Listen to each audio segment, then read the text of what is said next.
Hey, you guys. Welcome. Hmm. Something's looking weird. Can you guys see me? Can you guys hear me? Are you guys seeing what I'm seeing? Oh, yeah, the flicker. Yeah, there's like a flicker on the screen. Yeah, you're gonna have to roll with it. Okay, we're just going to roll with it as long as you guys can't see it. So, yes, it's quite a podcast. I've listened to most of it, except like I don't know exactly how much I missed, but I did read that the end they came to some sort of resolution. I did not catch that. So I guess I had to cut it off before that. I look really pale, so excuse me. I have a spray tan, which is why my neck is so dark and my face is not. Also, this bright light has me super white. That's okay. So I ordered Amber Portwood's book. Um, I was thinking that it wasn't going to be like worth it because I thought we knew everything about her anyways.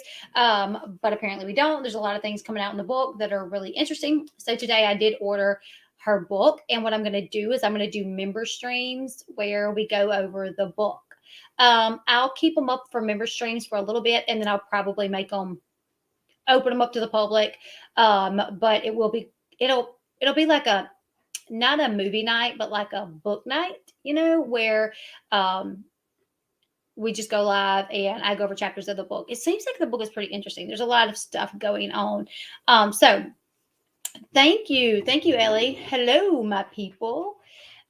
So we're gonna listen to it, but before we get started, you guys know I've been promoting these candles and I have to do it again. You guys, I would not steer you guys in the wrong direction. I love a good candle. I'm a candle person. And this lady messaged me a couple weeks ago. And let me tell you guys, I get a message for promotions. I probably get like two or three a week. I'm not lying. I probably get like two or three a week. It from gaming to like Bang sent me an email. You guys know the energy drink Bang, and I was like, yeah, I can't do that. I'm a Red Bull girl. Everybody knows that. I'm not going to promote Bang. So I've had a lot of emails of companies wanting me to promote their stuff, but when she sent me the email, she was like, "Hey, I have a small business and I make all of my products." So I messaged back and I was like, What is it?" And she was like, "Candles." I was like, "Yes, yes, yes, yes, absolutely," because I just love candles. So she sent me two candles. This is Breakfast of Champions. It smells so good. It smells like I think it smells like Fruity Pebbles almost. Sean says it's like a key lime pie. So this one has been burning in our kitchen ever since we got it. And it's about out. So this one lasted over a little bit over 2 weeks, pretty much. And then we have the wax melt for it as well. Breakfast of Champions. And I went out and bought me a wax warmer. I haven't had wax warmers in a while. I just do candles. I used to do wax warmers, but little ones, the wax. But I went ahead and bought a wax warmer because she sent me all these wax melts. She sent me two candles. Cotton and Amber is the other candle. It's actually in the bathroom still, and it's out as well. Pretty much, I really can't get it to light. But oh my god, it smells so good. And then Kennedy today, she decided she wanted to try out funnel cake. All of it, pretty much. She loved it. So, yes, I love them. The funnel cake is actually, I so normally what I do is in my kitchen, I will put candles or scents that smell like food, something like that. Hey Jennifer. And if it's something like a clean, fresh smell, I'll put that like in bedroom, bathroom, living room. But our wax warmer is in the living room, and Kennedy insisted on putting the funnel cake in the living room. So now Eli come home from school today and was like, "Mama, where's the cookies?" And I was like, "What?" He was like, "Where's the cookies?" And I was like, "I don't have any cookies." And he was like, "I smell cookies." And I was like, "No, you smell funnel cake." Wax pieces. It's not cookies. Sorry, son. So it smells so good. Kennedy got happy with them and threw four of them in there. But we've tried bougie and it smells really good. It's like that clean, fresh smell that we actually burned it in the living room the other day. And then this is cactus sea salt and I've smelled all of them. I have not burned all of them, but I have smelled all of them. I will post a link. It's not there yet, but at the end of the stream, if you guys want to come back and find the link, it's going to be in the top of the description box below. Small business, I think she said out of Tennessee. She literally makes these, pours them, makes the labels and everything, puts the hand everything, So also she has a Peter Mon collection. Peter Mon, he promotes these. So does Rich Loves. So she has a few other YouTubers, real YouTubers that love these and promote these as well. But I really think they're my new favorite. Uh, they have like salted caramel cupcake, I think, blueberry muffin. They have popcorn. They have caramel popcorn. They have Captain of the Struggle Bus. I think I'm going to get that one. So I just wanted to go ahead and put that out there. If you guys want to try, if you're a candle person, just give it a try. Get on the website and find one that you think you might like and just get one. These are $4 for the wax melts, and then the candles themselves, they are $16, or you can get a bigger candle for $25. So I was gonna do that so I could kind of give. I don't feel like it. It's really weird. I do not feel like I'm like a real. Well, kind of now that I hit 50,000 subscribers, because I always said like I think when I hit 50,000, I'll feel more like a YouTuber, and I think I kind of do, but I'm still like I don't feel like I'm like, you know what I'm saying. I'm not like big, but that's okay. That's okay. I'm happy with where I am. As a blind person who doesn't know it's candles, my mother has done that to me. Made me think something was baking and it was a candle. Cruel. Oh my God, I bet. Yeah, Eli, he just like ran up in the house and was like, "Where's the cookies?" And I'm like, what? Yes. Is it 51K now? I think it is 51K. I think you're right. So yeah, I'm super excited. And now that I'm getting my own studio, you guys know I bought a building. It's here. Sean has been working his butt off on getting the building here and getting the building set up. The only thing is, the inside is nothing. It has no insulation. So we have to insulate it. And then I'm going to get to decorating it. So I'm super excited about that. So we're going to go ahead and listen to the podcast. And I'm just going to go ahead and kind of talk about, you guys know Kail and Javi. They have Lincoln together, and they have this really weird relationship where, like, sometimes when they're getting along, it's almost like, yes, you have, Amber. You have been here since the beginning. Thank you. Hey, Jube Jubes. Hey, Hannah and Kylan. Is it Kylan? That's a cool spelling for that name. Yeah, it's a portable building. And the people that we bought it from, they were just using it for storage. So she put it up for sale. I know her really well. And she put it up for sale at like half the price. And I've been looking at things like thinking like I need a building because it's really hard for me to film here at the house. Every day, Kennedy is here and her and Sean. Sean keeps her occupied. But sometimes she wants to come back there and see what mama's doing. And then the summer, like when the summer comes, it's going to be really hard if the kids are out for anything. It's really hard to film. So I have to film either while they're at school or, late at night when they're in bed. So I think it's going to be, great that I can just, if something happens, if like something big happens and I need to go live, I can run in there and do a quick live. I don't have to be like, oh no, I can't, I can't stream right now. I'll have to do it tomorrow. So yeah, when Mr. Atheist moved to his first studio, he made an Amazon wish list and he barely bought anything from his first studio. I couldn't believe it. Well, I have every intention on buying everything myself. I have been asked to make an Amazon wish list, but I don't know. I feel like I have a PayPal Cash App. If anybody wants to help contribute, they can. If not, not a big deal. Is Mr. Atheist, are you calling someone else Mr. Atheist? Or is there really, I think there is a Mr. Atheist, really? I think so. Yes, got to get AC. And my biggest concern with that is like, I need an AC that's not going to be loud because I don't like for background noise. Like I don't like, the other day I recorded, and after I recorded, when I was editing, I noticed that the air was on the whole time, and it made like a background noise, and I was like, Kylan's my son's name. That's a cute name. I like that. I have a son named Caden. So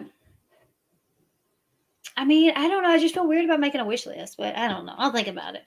I'm so prepared to buy all this stuff myself. Like I'd be looking at everything. I'm looking at like the soundproof.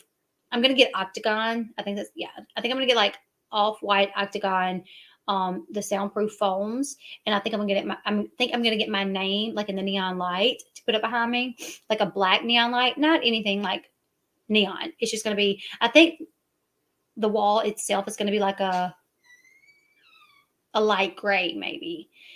And then I'm going to get I think I'm going to get my name in the neon sign in black. Um, and just make one. I might. But there's like haters out there that like to say stuff like, "Oh, she can't afford to make a studios." You know what I'm saying? So I'm always like conscious of that. Like, no, I can do it. I can do it, and I intend on it. I don't know if I'll make an Amazon wish list. I don't know. Um, oh, my hair just got flipped up somehow. I don't know how that happened. So, anyways. And it's spelled like my Kaden. My Kaden's name is spelled Kydn.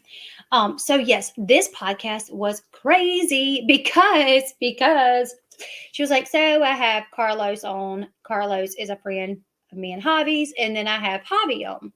And she was just like, Javi, and Javi's like, no, you better say my name, put some respect on my name. She was like, I'm not putting no respect on your name. So I thought there was like this kind of joking banter between them. But no, really, she was mad at him.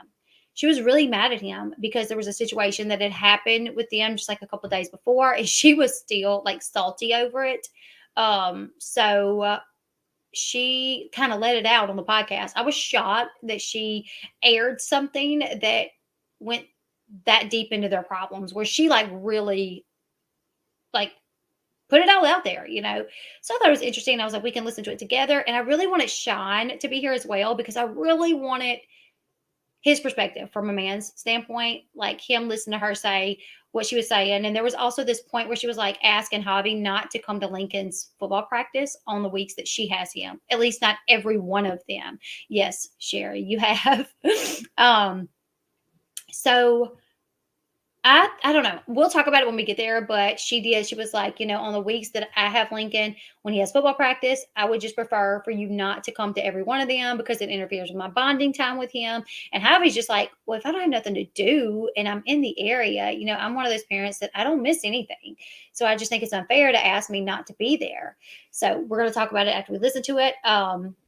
Use chalkboard paint on one wall. You could use neon chalk. That's a good idea. The only thing is, I have sworn off chalk.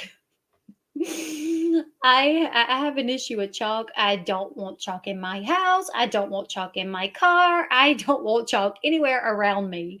Because apparently the police where I live, they do not know the difference between chalk and cocaine. So I don't mess with chalk. So yeah, we're gonna go ahead. We're gonna listen to it. Sean, you said you'll be here. Where are you? Because the podcast is like an hour and 13 minutes long, and I don't want to go too long. I know you guys got to get up and work tomorrow, and you guys got things that are more important. And Sean's been on me about not doing these streams that are like 2 or 3 hours. I think they like kind of kill me in the algorithm. I think, but I'm all for doing what I like to do and doing what like these are the streams that I really enjoy. So but I probably do need to cut it back a little bit. Probably not no 4-hour stream. I will probably go live tomorrow though because, yes, I do. Y'all are my friends. Y'all ain't just my subs. Y'all my friends. Like I said, I ordered the book. So as soon as the book comes in, I'm going to set it up where we go live once a week to read the book. Kail has 3 podcasts: Barely Famous, Coffee Combos, Baby Mama No Drama, and I think she has another one where it's just, I could be wrong.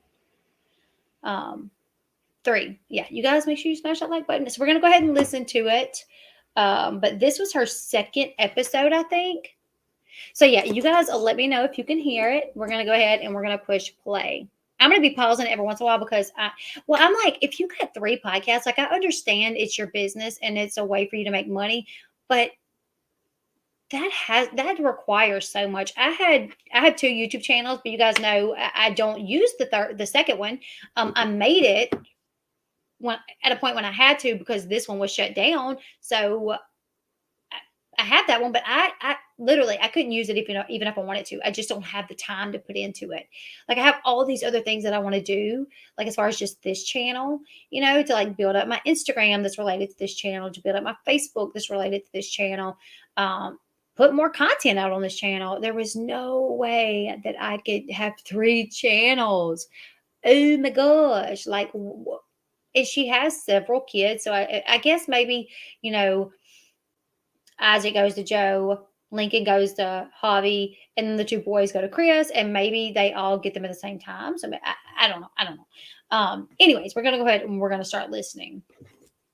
Oh, thank you, Sarah. That's different. But 3 podcasts, that's different. It's a lot. Kail, Lowry, and today I have Carlos and Javi.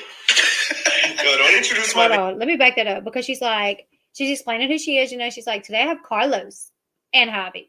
And Javi starts laughing. He's like, you better put some respect on my name. But I thought this was just like banter between them because they do that. But she's really mad at him.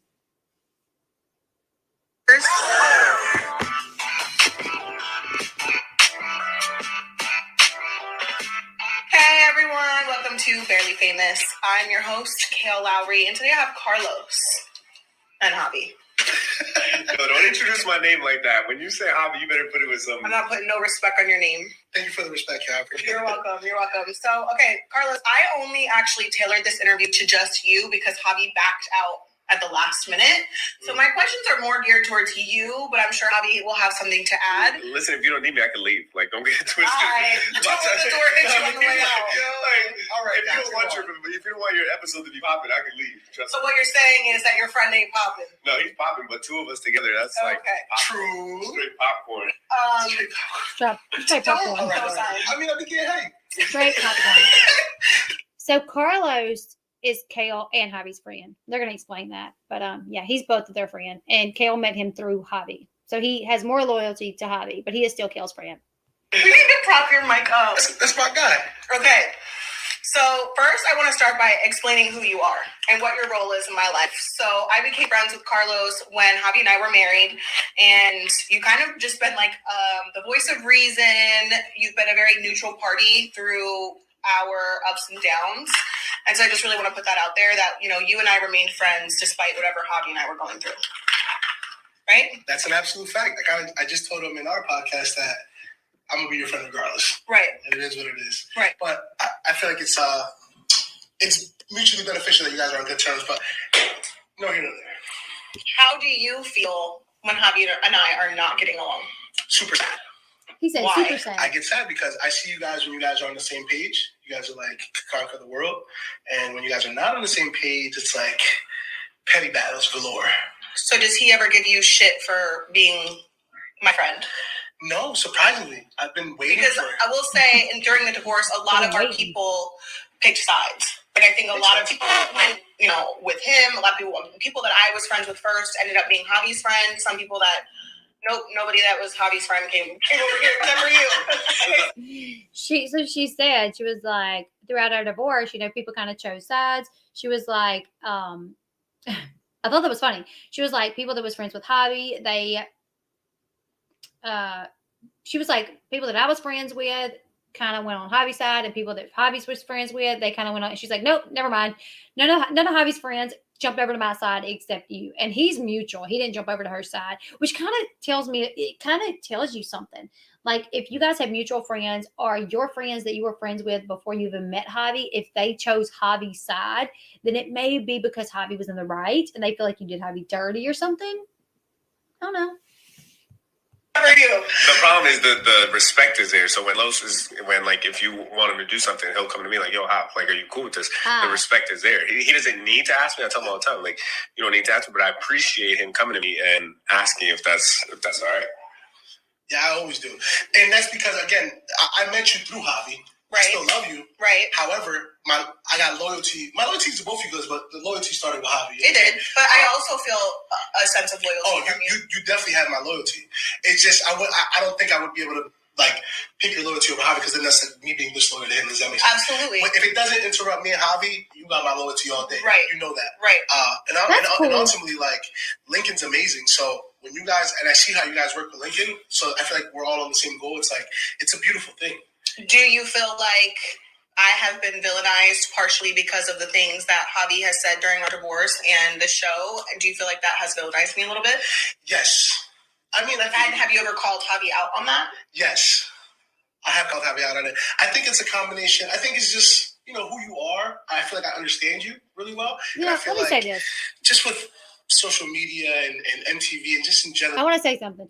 I really like this guy because he's like, my loyalty obviously lies with Javi. That was my friend first, but if it's outside of Javi, my loyalty lies with you all day long as well. But then he said something. She was like, "Do you ever call Javi out?" And he's like, "Yes, I do." And I think that's really good when you can be the type of person. You can be the type of person that when your friend kind of calls you out on something, as long as they do it in the right way. Yes, I think Kail has nannies. I'm pretty sure.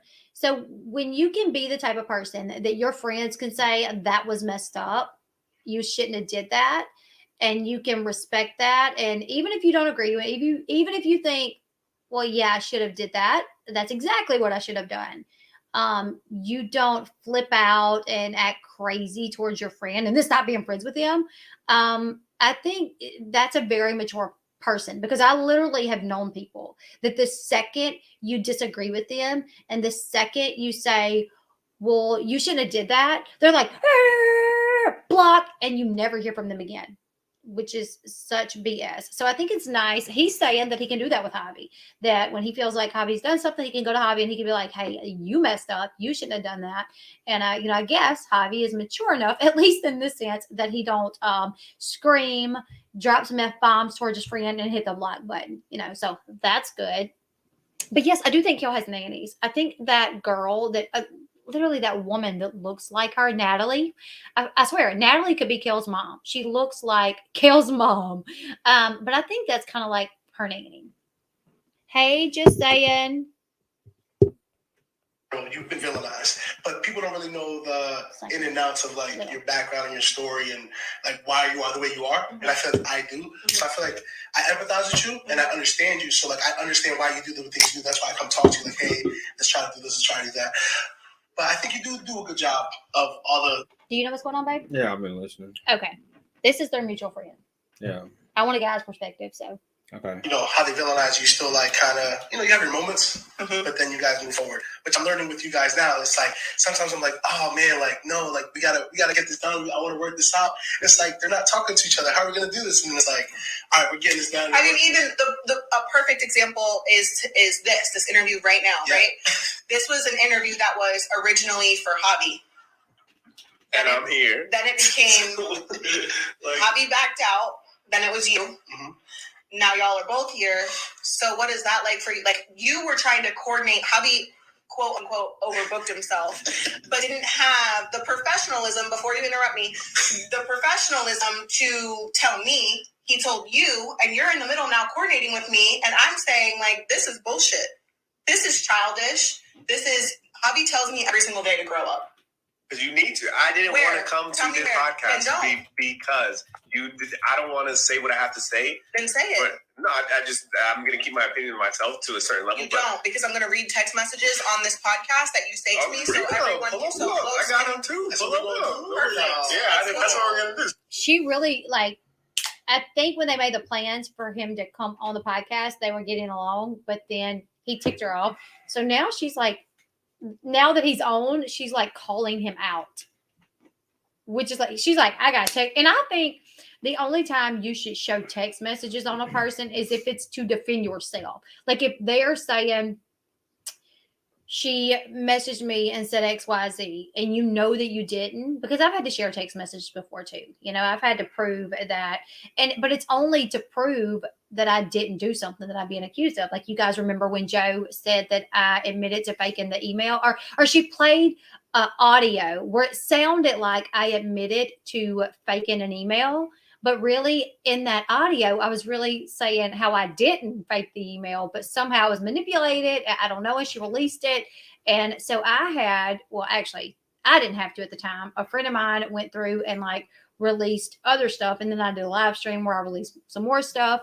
But so I think especially with your baby daddy, releasing text messages to make him look like crap. Yeah, it's pretty low. I would never take it there unless, like you said. Publicly? No. Just if you absolutely have to defend yourself, Right. Yeah, if you have to defend yourself, then I get that. But they're famous, so like everybody's gonna eat this up, and then it's gonna be like, oh, Javi's the bad guy, and then their kid may hear about this, and it's like their parents are embarrassing. So yeah, Red Bull doesn't really. I just like the taste of Red Bull. It doesn't give me wings or anything. Yeah. So let's continue. See, that's what I'm saying. No, That's my because point. I'm tired of being called. You call me childish on a regular basis, and you're the only one that needs to grow up. There we go. Make sure you put a context in the text. Oh, absolutely. So let me go through this. So because the only reason why I'm bringing this up with you is because you were in the middle of it. Yes. So Javi, we're supposed to do this interview, and Javi books with me. I have it in the calendar, and he decides he's not going to do it. Cool. Friday night comes around. We are supposed to be going to a dinner for business at 7 p.m. Now, when the people got to my house, we realized, wow, this is a lot heavier than we thought. Do you think that we could get one more person, no matter who it is, to just help us get it 2 pieces, not an entire move, 2 pieces from the truck into my office? Javi did not want me to ask somebody else for help. He said, why don't you ask my dad? Okay, cool, I'll do that. His dad didn't show up. And I said, you know what? I'll do it. I will move. Can I drop Lux off at basketball practice while you're already there with Lincoln? And then we'll go to dinner afterwards. Now, these people drove 15 hours to get to me to be able to do this. I understand that's nobody else's problem, but traffic and life happens, right? Now we're about 10, 15 minutes behind.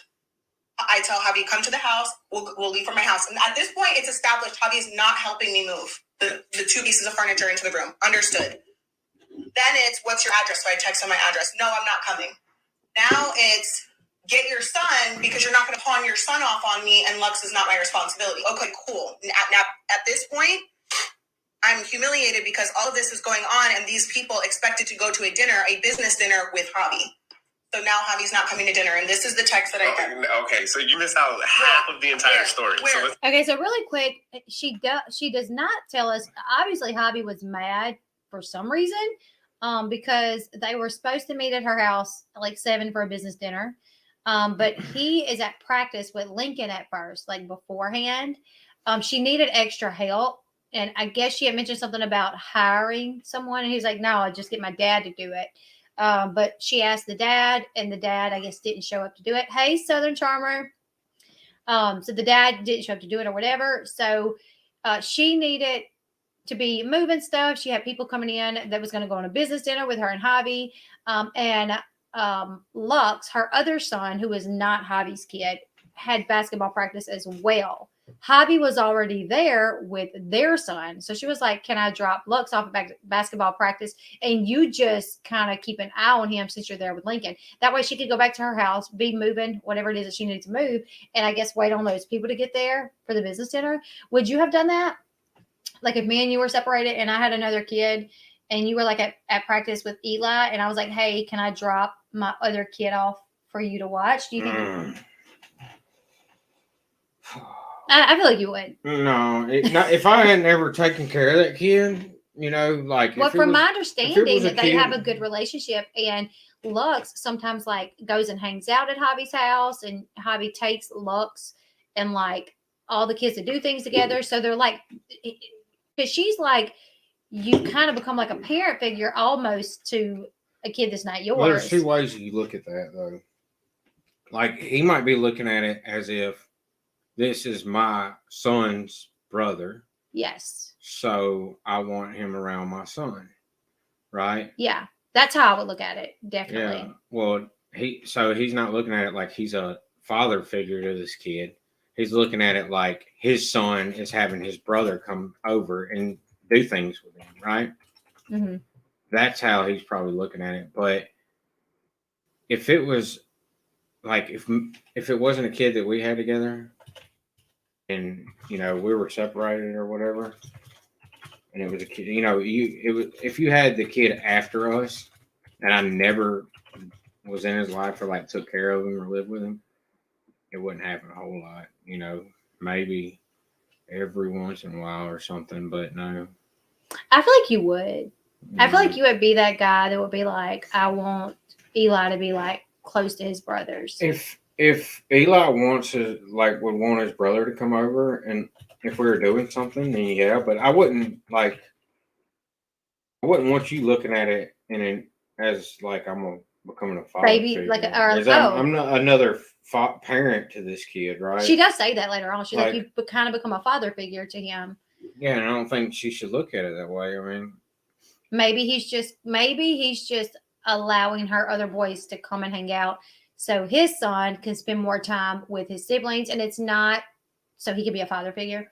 But so you're saying you probably, if you're already there with Eli's at basketball practice, and so she's moving into her new home that she just built, this mansion, and you know that she's moving, she's having a hard time moving, and her little son got practice, and there's just no way she can be doing everything that she needs to do. So she needed to, and he needed to go to practice. You know, he didn't need to miss out on practice. So you don't think you would watch him for that? I might would, like, I don't know. It would depend on how you acted towards me, for one thing, how the divorce or split up was. Well, the divorce was bad, but they're friends on and off. Like, sometimes you see them on TikTok together, like, hanging out, chilling, ain't no problem. And then the next week, they're, like, going at it on Instagram. And the kid has, other kid has a dad. Like, yeah, he does. So I kind of look at it like, but she would not call the kid's dad to come watch him because they only can communicate through like emails. There's like a protective order in place. I think he was abusive to her. Yeah. So I don't think she would just call. Well, that's her. It's kind of her problem, you know. It's not really how. But like when I was a kid, I had a friend and I went to his house all the time. Right. Mm-hmm. His dad was not like another parent to me. Right. My parents didn't look like. You know, I was there hanging out with his son when I was a kid, and I stayed over there a lot, you know. Yeah. So, I don't know. It would depend. I think I would do it if you absolutely needed me to. I think you would do it. I don't know, man, because I'm the type, like, when we break up, like, or when I break up with somebody, if we were, like, to get a divorce, I'm kind of like the type that's like, I don't want nothing to do with you. No, I don't think so. What I have to, you know. I don't think so. Oh yeah, she did go to jail for beating him up. That's right. So they've been abusive to each other. Like he's beat her up, she's beat him up. Apparently, allegedly. Okay, so let's go ahead and let's listen to some more. So that's what it is. Apparently, I guess he was okay at first because he agreed to letting her drop the boy off at practice and he would watch him.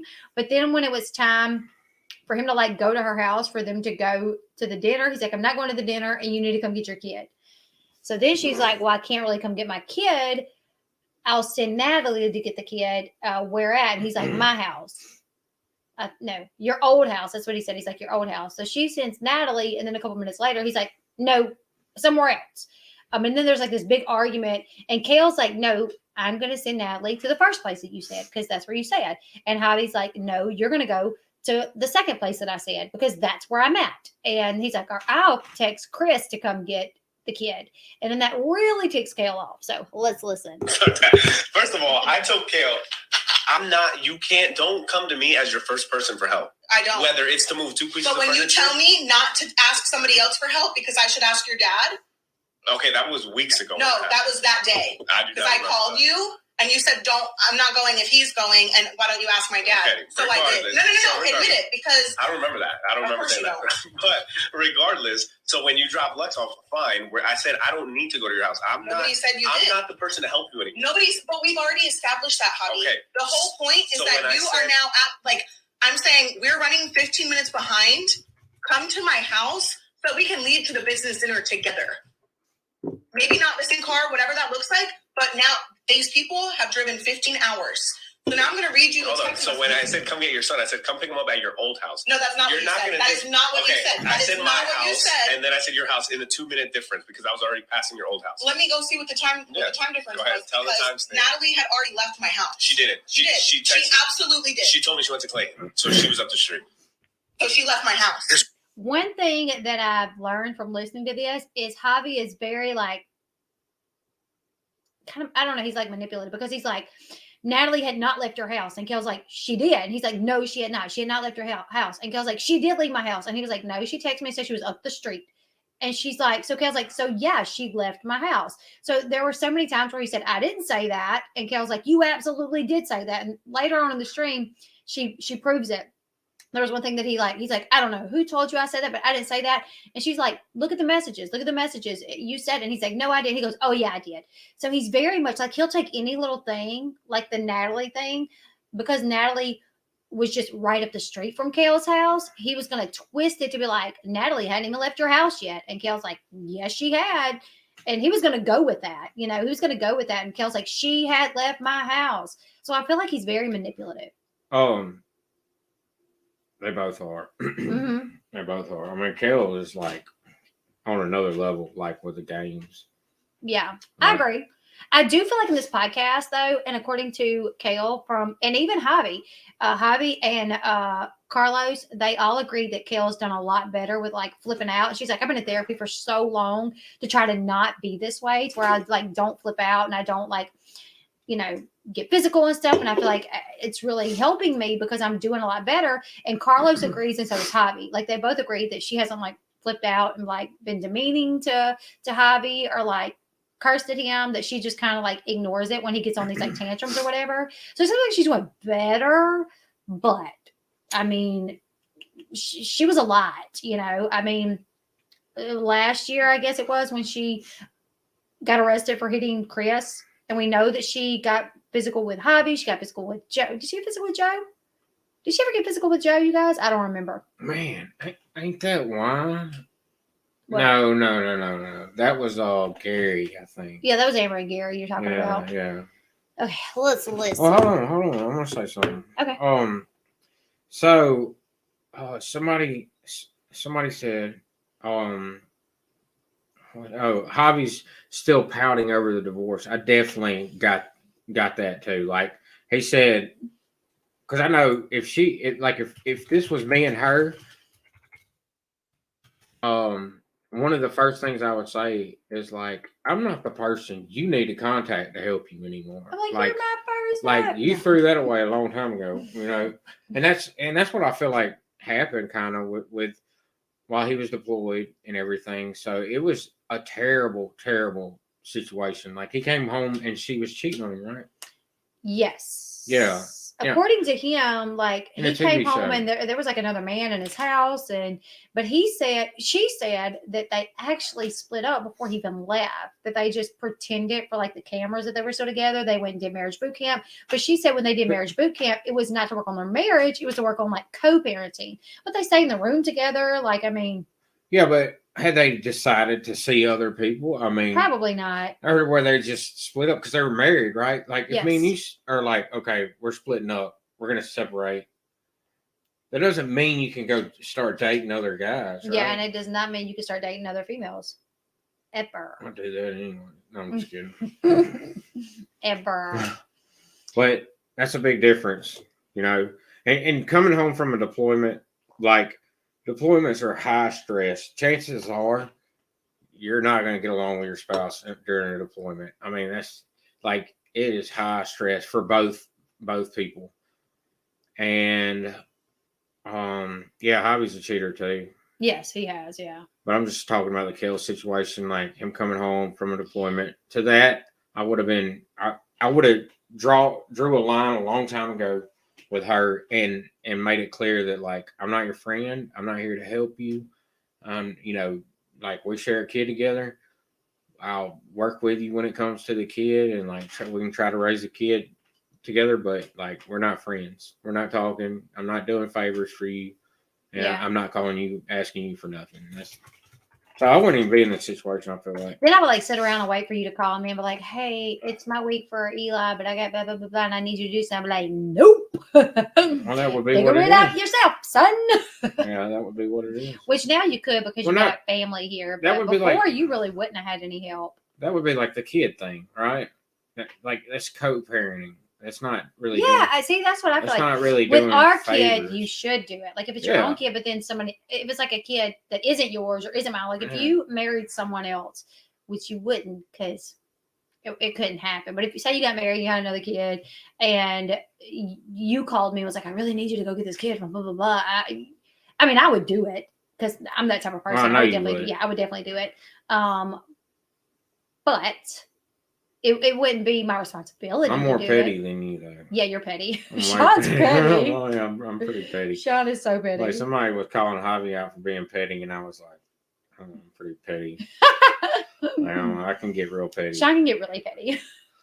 But like, that's okay. When He admits it. He knows he's petty. When you make me mad, I can get real petty with some stuff. Sean knows he's petty, so Javi acts like he isn't. And it's like, just admit it, own it. What does T Spiracy say?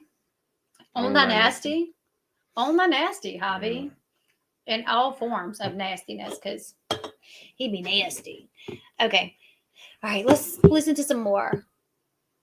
That's what I'm talking about. But you said she left. So, okay, you say at 6:38 p.m. my house, and then you didn't correct it until 2 minutes later when Natalie had already left. Okay.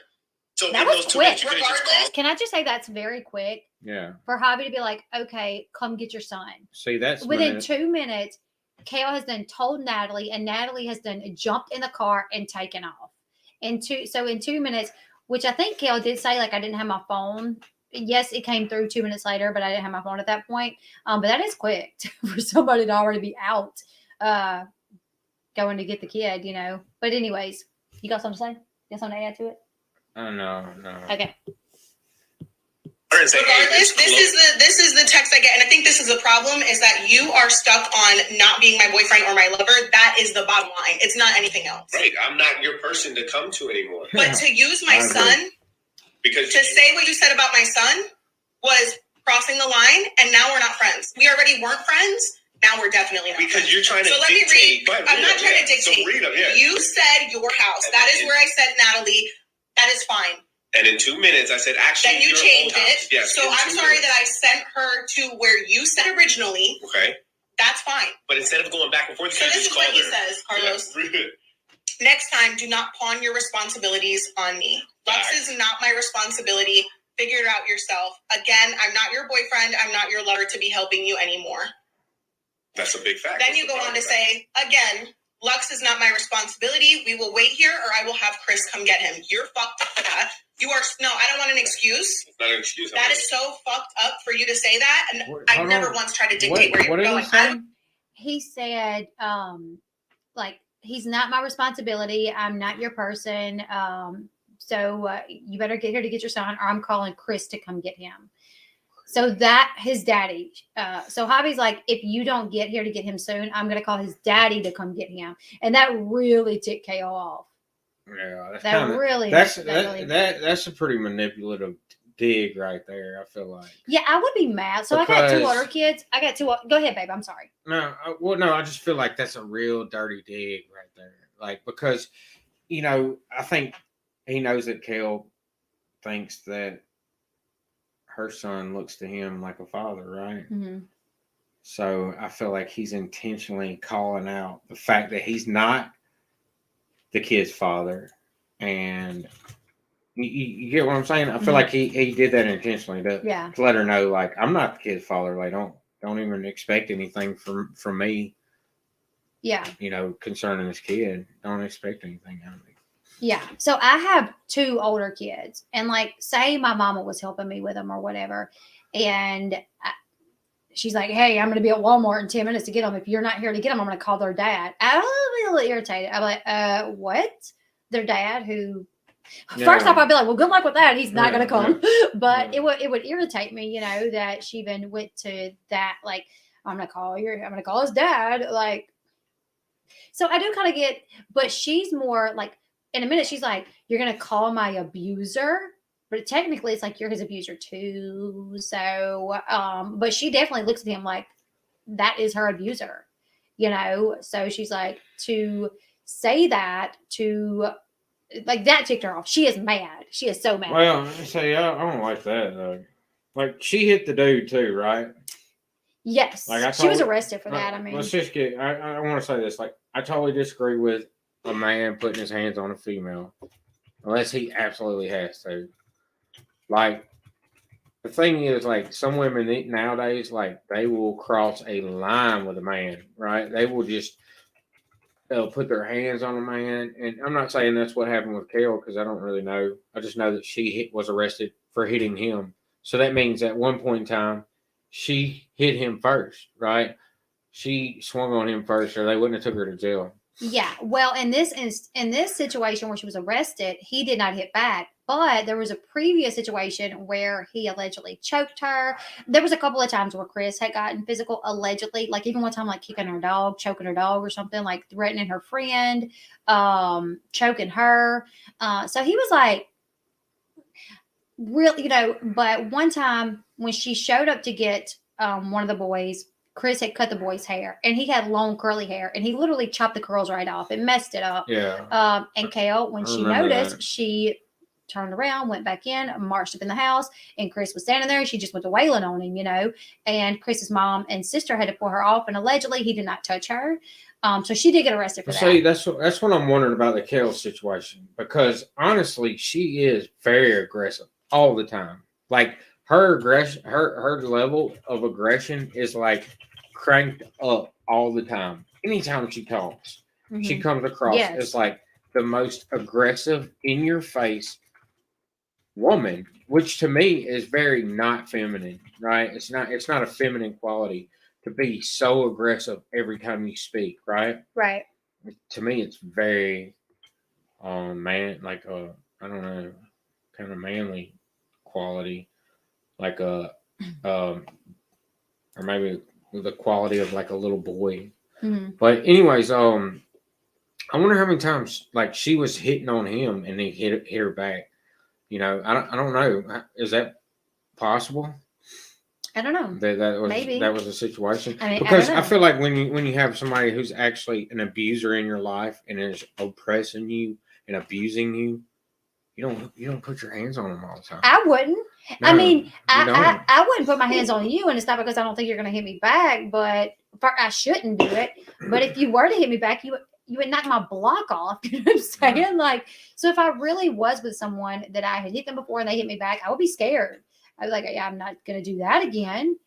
Men are just generally a lot more stronger than a woman. So why?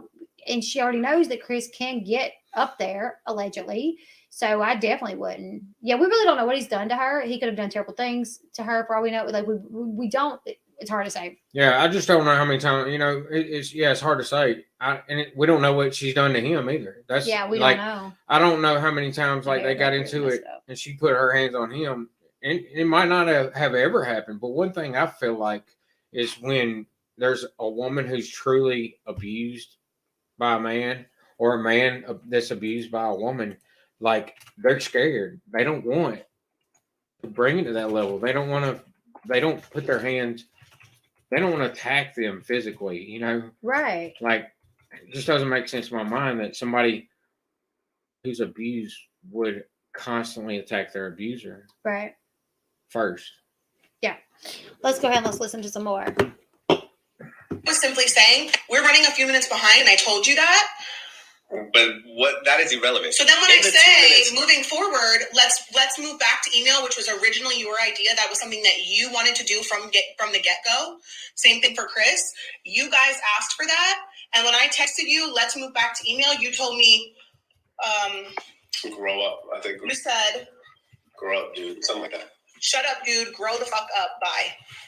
So let's put into context why I said that. Because the only context is that I'm going to let you talk, so let me talk.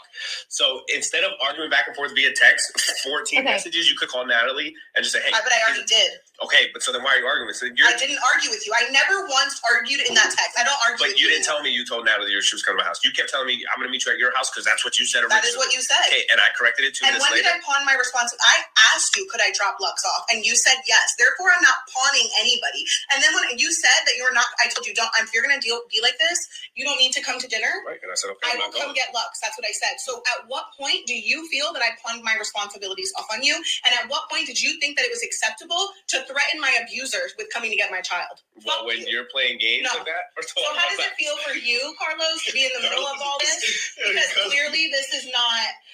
I can't be friends with someone who, just as good as it is, because we've all seen how fucking good it can be. Yeah. Just as good as it is just as bad. And this is how it was when we were married. Yeah. And then he wonders why we got divorced. So it's a lot. It's a lot. It's from what I see, it's communication, but also understanding, right? Mm-hmm. I feel like with me, I can talk to him like you don't really defend yourself against me because I feel like I don't defend myself against him. Not only that you defend yourself, but like some of the things you said, I can see why it gets you upset, which rightfully so. We already had that conversation. It gets to a point where it gets just real petty in a sense of it's so counterproductive. Have you seen me be petty back recently? No, you've been more like avoiding. Like I do not respond. But this is the part where I feel like I'm repetitive in that I'm in a place right now where if I defend myself, I am engaging in the problem. I am fighting back. I'm arguing. I'm trying to get someone to see my point and my explaining, and it's counterproductive because any reaction is a reaction, and that's what they want. And I put him in the they category because Chris is the same way. Okay. Now, if I don't say anything, he thinks he can talk to me any kind of fucking way, talk to me sideways, call me out of my name, talk about my kid not being his responsibility, which fuck you for that. And then he can be buddy-buddy with me in the gym like he just was when you saw us. Okay, first off, I'm so sorry that I didn't give like a warning that she has a potty mouth. I'm so sorry because there's a lot of F-bombs she's dropping. But yeah, Lorraine, you asked the question, like if me and Sean was to get a divorce, I have 2 older kids. If he would go do stuff for them, if they need, he would, because they literally, even though they're not biologically his, he's been with me since Kaden was 6 months old and Paris was 3. So this is, even though they know their dad and they love their real dad, the only father figure they really have that is in their life, like actively in their life, that will do things for them is Sean. Like if Paris has a blowout, Sean's fixing it. He just fixed her tire yesterday. She's a terrible driver. I made her suffer a little bit though. I made her wait like a week. Yeah. And then she made me mad the night before. I almost didn't do it that day, but Nanette talked me into doing it because, Hey, Roxy. Yes. So yeah, he would absolutely do it. He does, yeah. So I think, yeah. But I forgot everything that was going on here. I feel bad for Carlos, but he's handling this well. But I feel like one of Kail's biggest things that she's trying to do on this podcast is trying to prove her innocence. She said, when have I instigated a fight with Javi? When, Javi? When, Carlos? Do I act this way with you anymore, Javi? Do I act this way anymore, Carlos? Because she really wants them to put it out there that she don't do it no more. Which I guess I could understand why that would be a big thing for her. Like if everyone knows her for being that type of person and it's been like 6 months where she hasn't, then maybe it would be a big deal. Like, Javi's still doing it, but she's not engaging. But Javi's they're still continuing to fight because Javi just won't stop. And she's really just been like remaining silent and just trying to avoid it. And they're still fighting because of Javi. I could understand too why maybe she would want it to be known. Like, listen, for months, I have not said a cross word to him. When he gets mad, I don't engage, but he just continues. I can kind of see why, but it seems like she's really wanting to do that. Yeah, but that's kind of a crazy thing though. When you've had a certain type of relationship with somebody for years, and then all of a sudden they kind of stop doing stuff. They stop engaging, and they take the high road out of nowhere. Well, then I feel like you're kind of left. I don't know. Like he's probably so used to going back and forth with her that I don't know. It's really fair to him. Anyways, yeah, the friend, dude. That's dirty on Kail. That's another thing that I disagree with. Like you're totally calling this dude out of nowhere. Yep. Like this dude, he didn't have a clue this was probably going to happen on a podcast. He's probably thinking like, we're going to hang out, have a good time, right? And like talk and, put on a game face and walk out, But she's coming full force, like in your face, aggressive at him. Why would you be friends with him? Yeah, like what? Yeah. Yes, they're all 3 on they're on Kail's podcast. Yes. So I actually thought of that the first time I listened to it. I thought of that. I actually have listened to this one twice. Just I could not make it all the way through either time. So I actually thought of that. I thought, oh my God, I bet Javi and Carlos are both sitting there like we will never accept the invitation to come on a podcast with her again. Like, have you ever like, agreed to do something and then you get there and you are like regretting it to the fullest degree because you're in an uncomfortable position or something like that. And you just think, if I can never get out of this damn position, I will never agree to do this again. I feel like this is one of those moments. Like, Carlos is a good friend, so why put him on the spot? And like thousands of people is going to listen to this. So you just got thrown in the middle of something. And even if you're in the middle of it normally, it's private. It's not where thousands of people can hear this. So it's a little bit different for Carlos to be their friend and for him to get thrown in the middle of it when nobody's listening. But to do this on a podcast where so many people is going to listen, and thankfully Carlos is like, it seems like he's like a great person. He had all the right answers. He just seemed really good. But if he would have been any different and said one wrong thing, he could have been ate alive, and Kail put him in the position to be subjected to being ate alive, He's Kail's friend too, right? Mm-hmm. Like their friend. Like, that doesn't even matter to me though, really. Even if he was just Javi's friend or just Kail's friend, like, it doesn't matter. Like, you don't put somebody on the spot like that hasn't done anything to you. Like, what did he do to her? Did he do anything? Yeah. Am I missing something? The friend's good. Yeah. Right. I agree. I don't think she wants Carlos's opinion. She wants Carlos to back her up. Carlos is the one. It's not Javi. It's an outside party that is friends with both of them that can say, yeah, Kail, you've been doing great. You've been doing great. And if this person is saying that, then surely all of her listeners will be like, oh, well, okay. Clearly that's the truth. Kail's obviously doing great, because someone that's friends with Javi and Kail and has more loyalty to Javi is sitting there saying that Kail is doing great. So this is So all she wants is validation. Yeah, right? that's validation. what I think. Yeah, that's what I think. This whole thing's about validation. Mm-hmm. And making her feel like she's right. Yes. So this podcast, so you can listen to it on like Spotify. I have an iPhone, and if you like on iPhone, there's a podcast thing. So I just click on it and I can listen to any podcast out there. All right, so let's go ahead and continue and listen some more. And he's talking about, we're bonding. No, fuck you. We're not friends. Hey, relax. Because you did not have to bring Lux into it. Lux had nothing to do with the problem. And last time I checked, you have become a father figure to another child, but you don't talk about him not being your responsibility.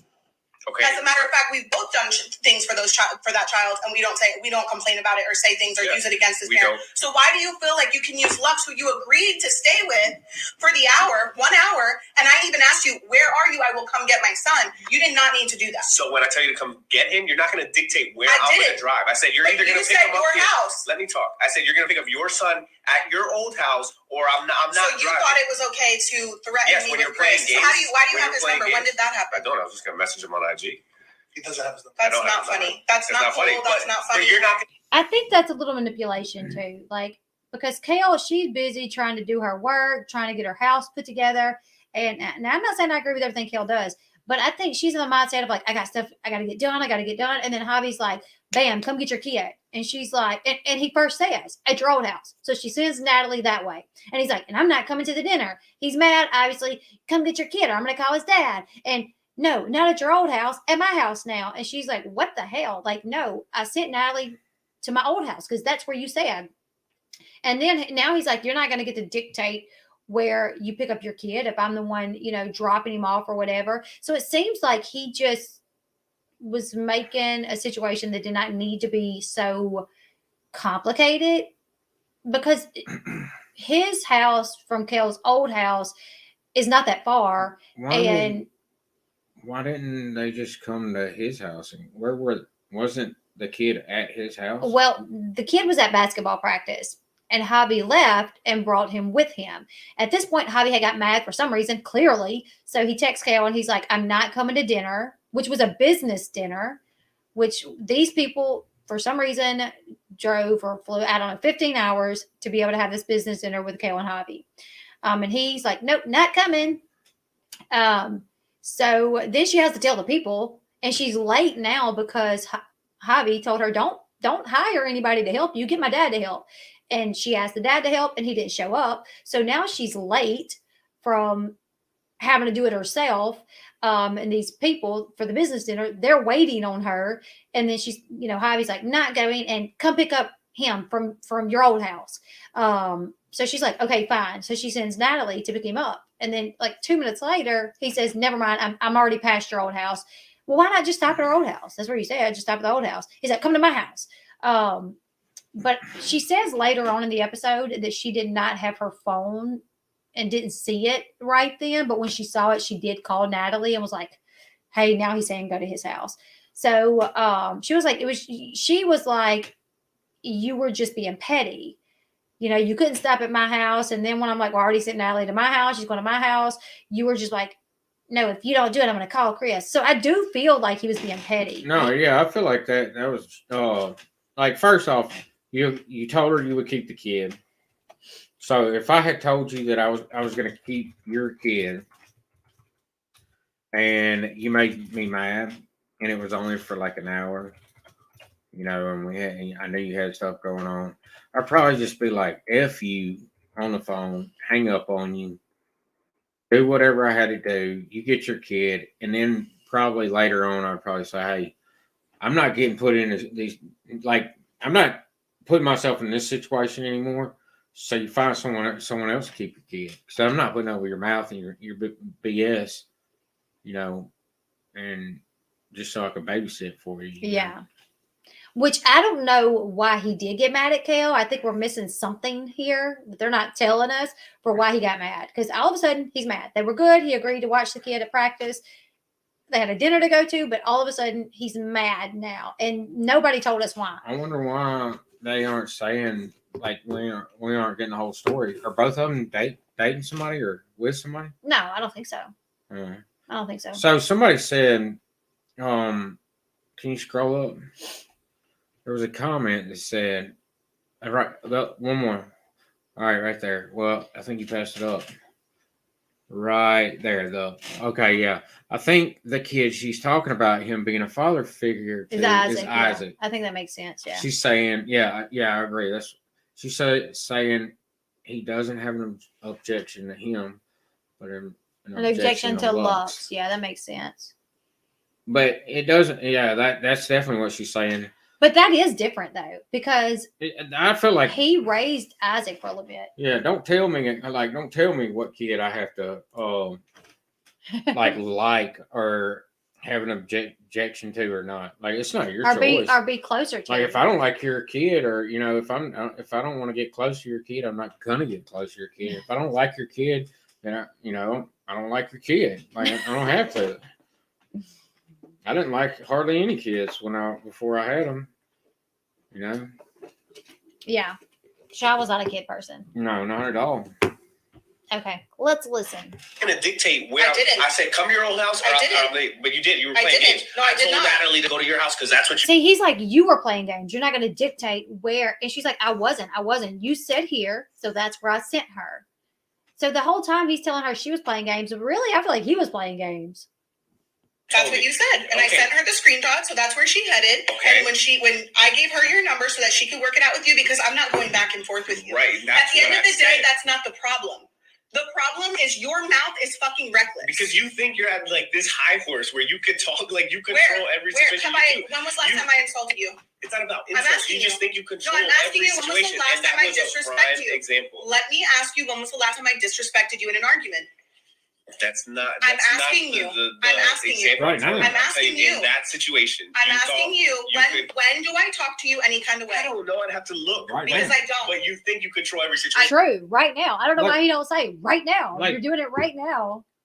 Dave, that's what, and I know somebody who does this, and it is so frustrating. Like when you get into a heated conversation with somebody who, when you get into a heated conversation with somebody and it's starting to kind of turn into an argument, and this person starts going off to the point where you can't even speak, and then they start asking questions and want you to answer their question to just like cover their side, like go down in a sequence to prove their point, and you can't even get out like your defense on why you did or said something, or try to cover your point, and then they just motor mouth you to death. And the whole time you're like, oh my God, like I can't even say anything.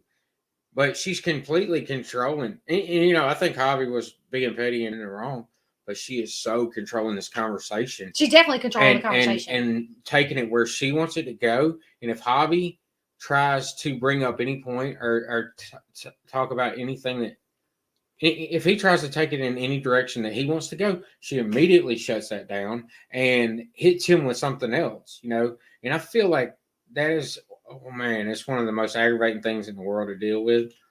And I don't think that, I don't know, it just, it's terrible. Terrible. Yes, B. He was a guest on her podcast. It was the second episode of her new podcast. Like, he was a guest, and she just like went in on him. Let's go ahead and let's listen some more. Oh, I absolutely do not. That's why I said I would go get my son. You messed up, and then it became my problem. A 2-minute difference from my house. I was moving furniture. I did not have my phone in my hands. Okay, so instead say, "Hey, Natalie," he's actually in my. I did not have my phone in my hands right away. We were arguing back and forth the whole time. I was not arguing with you. I never once argued with you. Go ahead. I'll read the text because that's exactly what happened. Let's follow along, everybody. Yeah, because I even said, instead of apologizing for what you said and the things that you said, all you are doing is making excuses. That's what you're doing. No, you said Natalie already went to Dover, 6:49. We're going back and forth. At 6:52, you said your house, that's where Natalie went. And I said, okay, you're playing fucking games at this point. You could have been told Natalie to come to your house. And I did. Those texts were 2 minutes apart. She couldn't have been that far. And that's it. And then you I also have her phone number. Again, it's not my responsibility. I'm telling you where to pick up your son. That's petty. Make it happen. But you understand that where you had originally said was the opposite direction. Okay, you're all the way north. She has to make her way south. Your house is in the middle, so she couldn't have been all the way south. That was my point. Do you say things to prove a point, or do you say things to hurt my feelings? This is your child. So let's read more text messages from Javi, and I want to hear from Carlos and from a man's standpoint how you think it's okay to talk to anyone like that. Anyone.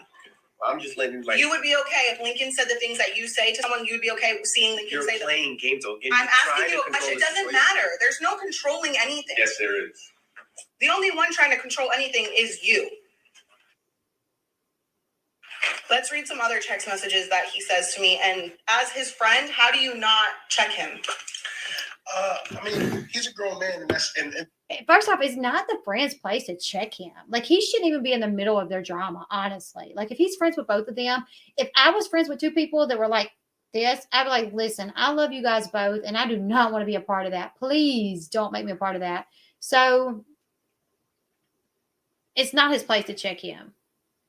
Right? So yeah, anyways, let's continue.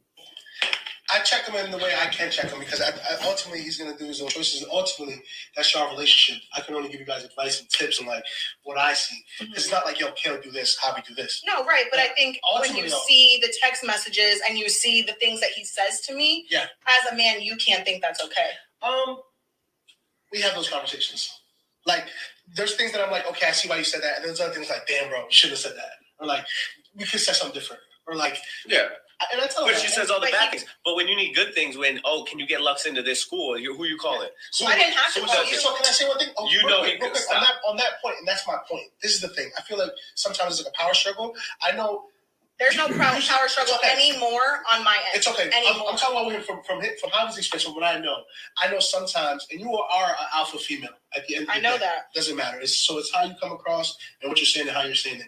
I know Javi has felt in the past where he feels like you kind of try to determine whether you're doing it or not. He feels as if you gotta you wear the pants. Like, this is what you're gonna do. This because is how you're doing it. And hold on. When you guys were married, it might have been like that. He's a submissive guy. Like, he's the type of guy like, yeah, go ahead and handle it. Like, you got it. Like, right. He's like that. Right. However, and that's when you guys are good. When you guys are bad, he's as a man, he's taking like a stand for himself. That's probably like, nah, no one's controlling me. That's fine.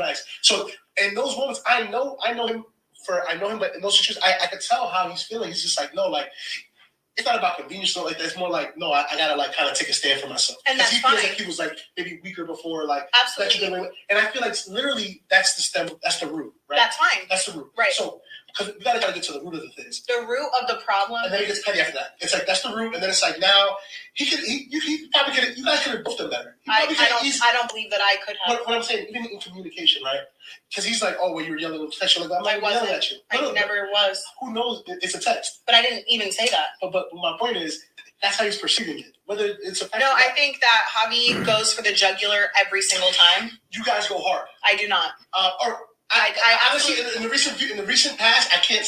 He hasn't shown me anything that you go hard. You don't go hard, but yet you wouldn't tell me. It got so petty. You wouldn't tell me Lincoln's basketball practice because I had a conversation with you. I had a conversation with you where I said I'm going to burn myself out trying to be at every single practice for Lincoln when I have 3 other kids. You understood that. You also threw shots on Instagram talking about, I go to every practice. That's fine. But the fact is that, like,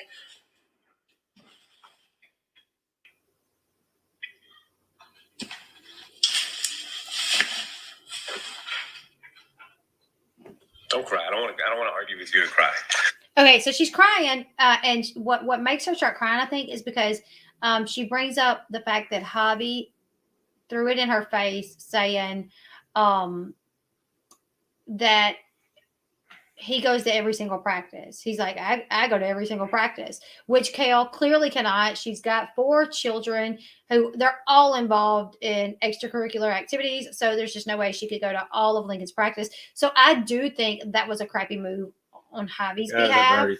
Yeah, to be like, well, I go to all of his practices, because as a mother, let me tell you, as a mother, for me especially, like, you want to go to every single practice. Like, I literally would go to like and Sean would be like, you don't have to go to every practice, just drop them off. My mom dropped me off, and I'm like, no, but I have to,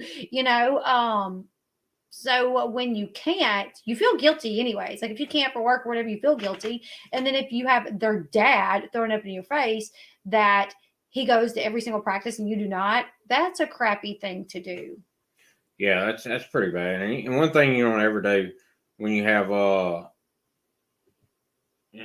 don't like Kail. I think would be a horrible woman to be with. And I think she's super aggressive and controlling. But I think she's a somewhat decent mother, right? Mm-hmm. So, like, the worst thing you could do, I think she's a decent mother. She looks out for her kids. First thing you could do is make little comments like that to a woman who's a decent mother, right? To your kid, Yeah,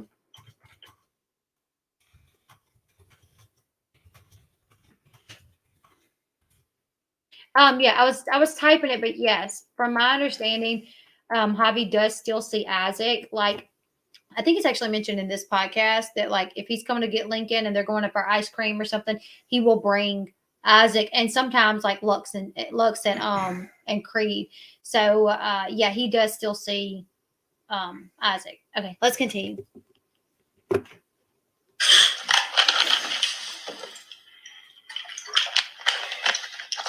Take your time. This is what we're here for. Get it out on the table. You are Lincoln's preferred parent. We know this. We both know this. Everybody knows this. You guys have your sports in common, and I fully have gotten to a place where I'm okay with it. It hurts, but I'm okay. It has gotten to a point where that you're overstepping and you're interfering with my relationship and my ability to bond with whatever is left with Lincoln by showing up to every single thing on my time. You have now interfered with my relationship with Lincoln. So that being said, when Lincoln had practice here the other week, I asked you to I would prefer for you not to come. Am I going to stop you? Absolutely not. And this is the part I wanted you to hear. Give us our time. Yeah, I would. Oh, because Eli's up. Okay. Just pause it real quick. All right, I'm gonna pause that. He's got to go deal with Eli for something. But this is something that I thought was kind of interesting. Like, sometimes your kids just have a preferred parent. It doesn't mean they love you any less or that they love the other parent more. It's just that they kind of bond with. Like, for Lincoln, he's very much an athlete, and so is Javi. So I think it's not even so much that he loves his dad more. It's just he bonds with his dad more because they enjoy the same things. So she's like, you're Lincoln's preferred parent. So when it's my weeks to be there, okay. So when it's my week to be there for his practices or whatever, I would just appreciate it if you missed a couple of them so I could bond. Why are you some different from the way you talk? Why do I sound different from the way that I talk? I don't know. So, Okay, I think. All right. do you want me to play it again No, so you can hear I it? heard it, and it was crazy. Well, I did back it up some, so it'll play again when I push play. Absolutely crazy, right? Mm-hmm. That is such a controlling mother right there. That it like what she said is like such a controlling statement. Like I have so many problems with that. Like you're mad or you're like jealous that your kid has a great relationship with her dad, right? Mm-hmm. And it might be better than the relationship that you have with your kid right now, but that's terrible to say. Like you're interfering by coming to our son's activities. You're interfering by coming there and you're taking away from my relationship with him. I don't think it's possible, and if your relationship isn't that great with him, then maybe as a parent you should try to find something to reach out and find something in common, find something to where you can relate to that kid. I mean, we have it in this house, right? There's kids in this house that I have nothing in common with almost. We're completely different people. Like, and it's hard for me to find ways to bond with them. Find ways to bond with them, because like my way of bonding is not, I'm kind of like tough and like my way of bonding with my boys is like to kind of like give them a noogie or like kind of punch them in the arm a little bit and they'll punch me back, and they'll laugh and they'll think it's funny or like, that, but we have a kid that he doesn't play that way. Like he's kind of soft and, if you punch him in the arm, he might start crying. So I have to find other ways to reach out and try to have a relationship with him, right? Yeah. I would be so mad if she said that to me. Yeah, because what I think about is like Paris and Caden. So, when they played sports, they always looked for their dad, like his dad coming. Both of them, like they wanted to know if Sean was home, like can dad come, or is they call Sean for the longest. Caden still calls Sean dad. Paris calls him Sean sometimes, and then sometimes she calls him dad. She calls him dad when she wants. She calls him dad when she wants something, pretty much, or if she's trying to like sweet talking dad, Yeah. But she got out of calling him dad for a while, and I think it was something to do with her real dad, like. I think it had to do with her real dad, and then I eventually told her, like, which she still does it, but I told her, and I kind of cracked down on her, like, I don't care what you call me. I never asked you to call me dad. Yeah, we never told him to. You can call me dad. You can call me Sean. You can call me. I guess that was the only two options, but either way, but I told her you're not going to call me dad when you want something.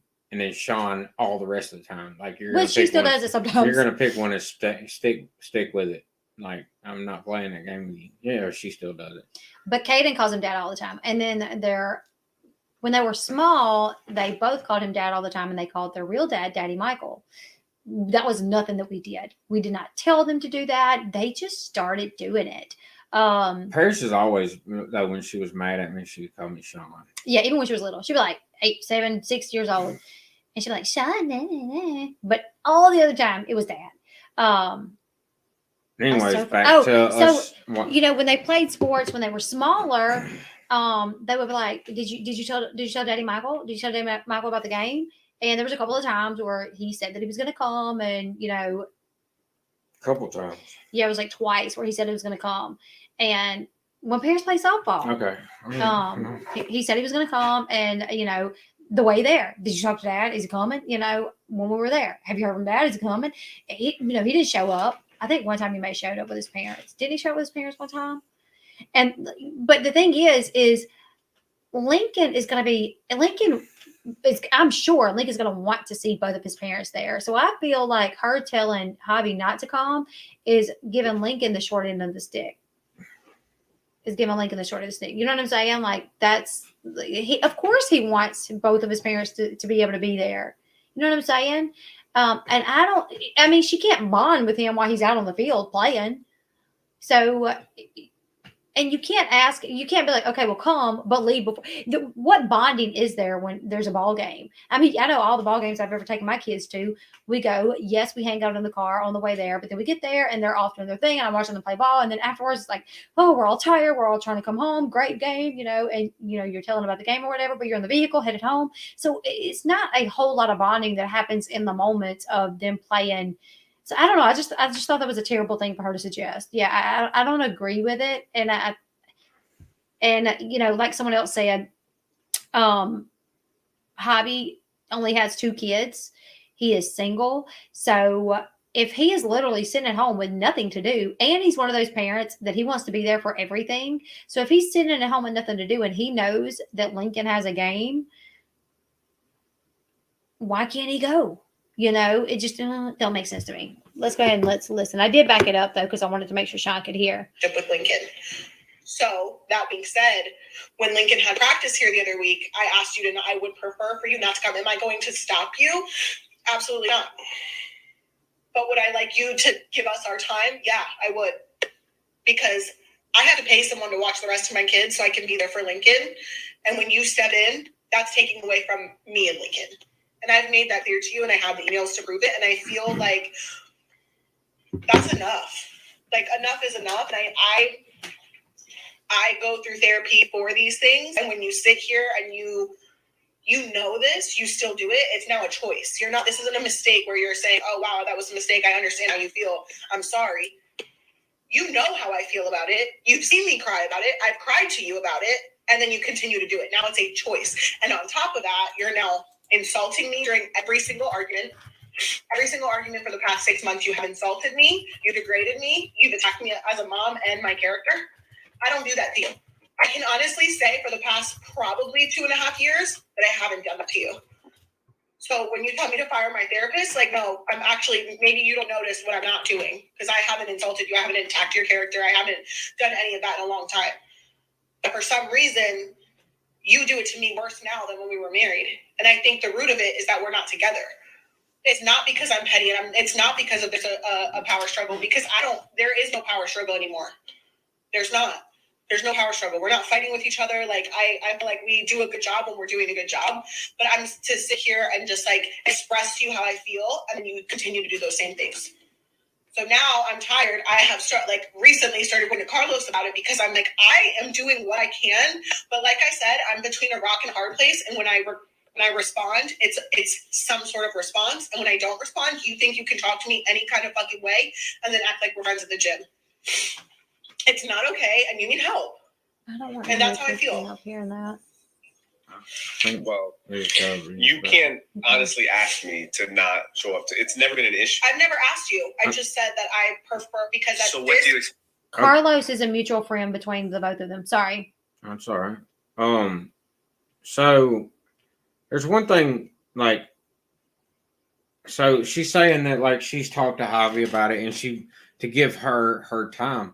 Now, I do agree that, she should be able to say, hey, look, I want this to just be me and whatever the kid's name is Lincoln. Today. I want to spend time with him one-on-one, just me and him. She should be able to ask him for that every once in a while, and he should respect that, right? Because I think that's very important for a kid to spend time with each parent one-on-one every once in a while, and especially if you live a really busy life. But, I don't know that that's necessarily what the problem is. I mean, it might be what she thinks the problem is, but I do agree that he should respect that every once in a while. But she has her weeks. I think they have 50-50. So she has 2 weeks with Lincoln. and she can go to the 2 weeks that Javi has him, she can still go to his games, which she does, but she can't go to all of them. She can't make all the games and all the practices on Javi's time. But I think she tries to make all of them when it's her time.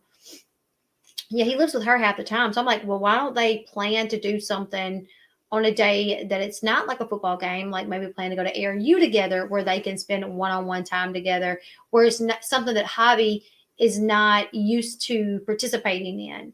Like Javi, that's Javi's thing. Like, what are you doing? You know, I'm funny with my hair. That's Javi's thing, is like watching his son play sports. So of course he wants to be there. So maybe be like, okay, after the game, we're gonna go have dinner together, and it's just gonna be me and you, bud. Oh, And do that with all your kids.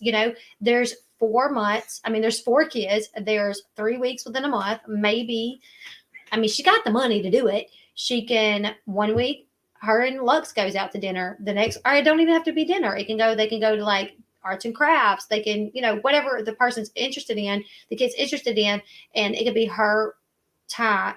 Just her. She don't tell Javi about it, because the sports thing, I feel like I don't know. I would be irritated if someone told me, can you not go to watch our son play ball because you're interfering with my time bonding with him? she should be thankful and everything, but I kind of disagree to a certain point, to a certain degree. I think she's a single mother, and she has. Oh my God! Did the camera just go out of focus that bad? Really? Or was that just on our end? No, it didn't. It did. Look, Why it is it just doing popped back. that? I don't know. Like, she's a single mother. She's extremely busy, I'm sure. So she should be able to ask for a practice every once in a while. Now, when it comes to games, that's not her time. That's not just her time. But let's say all she really can, find time for is a practice. I don't think it's too much to ask for Javi to back off one practice every once in a while. So, she can take her kid and just kind of spend time with him and like connect with him, because I'm sure when she's there at practice and Javi's there at practice, the kid runs up to his dad and he's like, "Did you see what I did?" Because that's what our kids do. They don't go to you unless you're the only one there. Mm-hmm.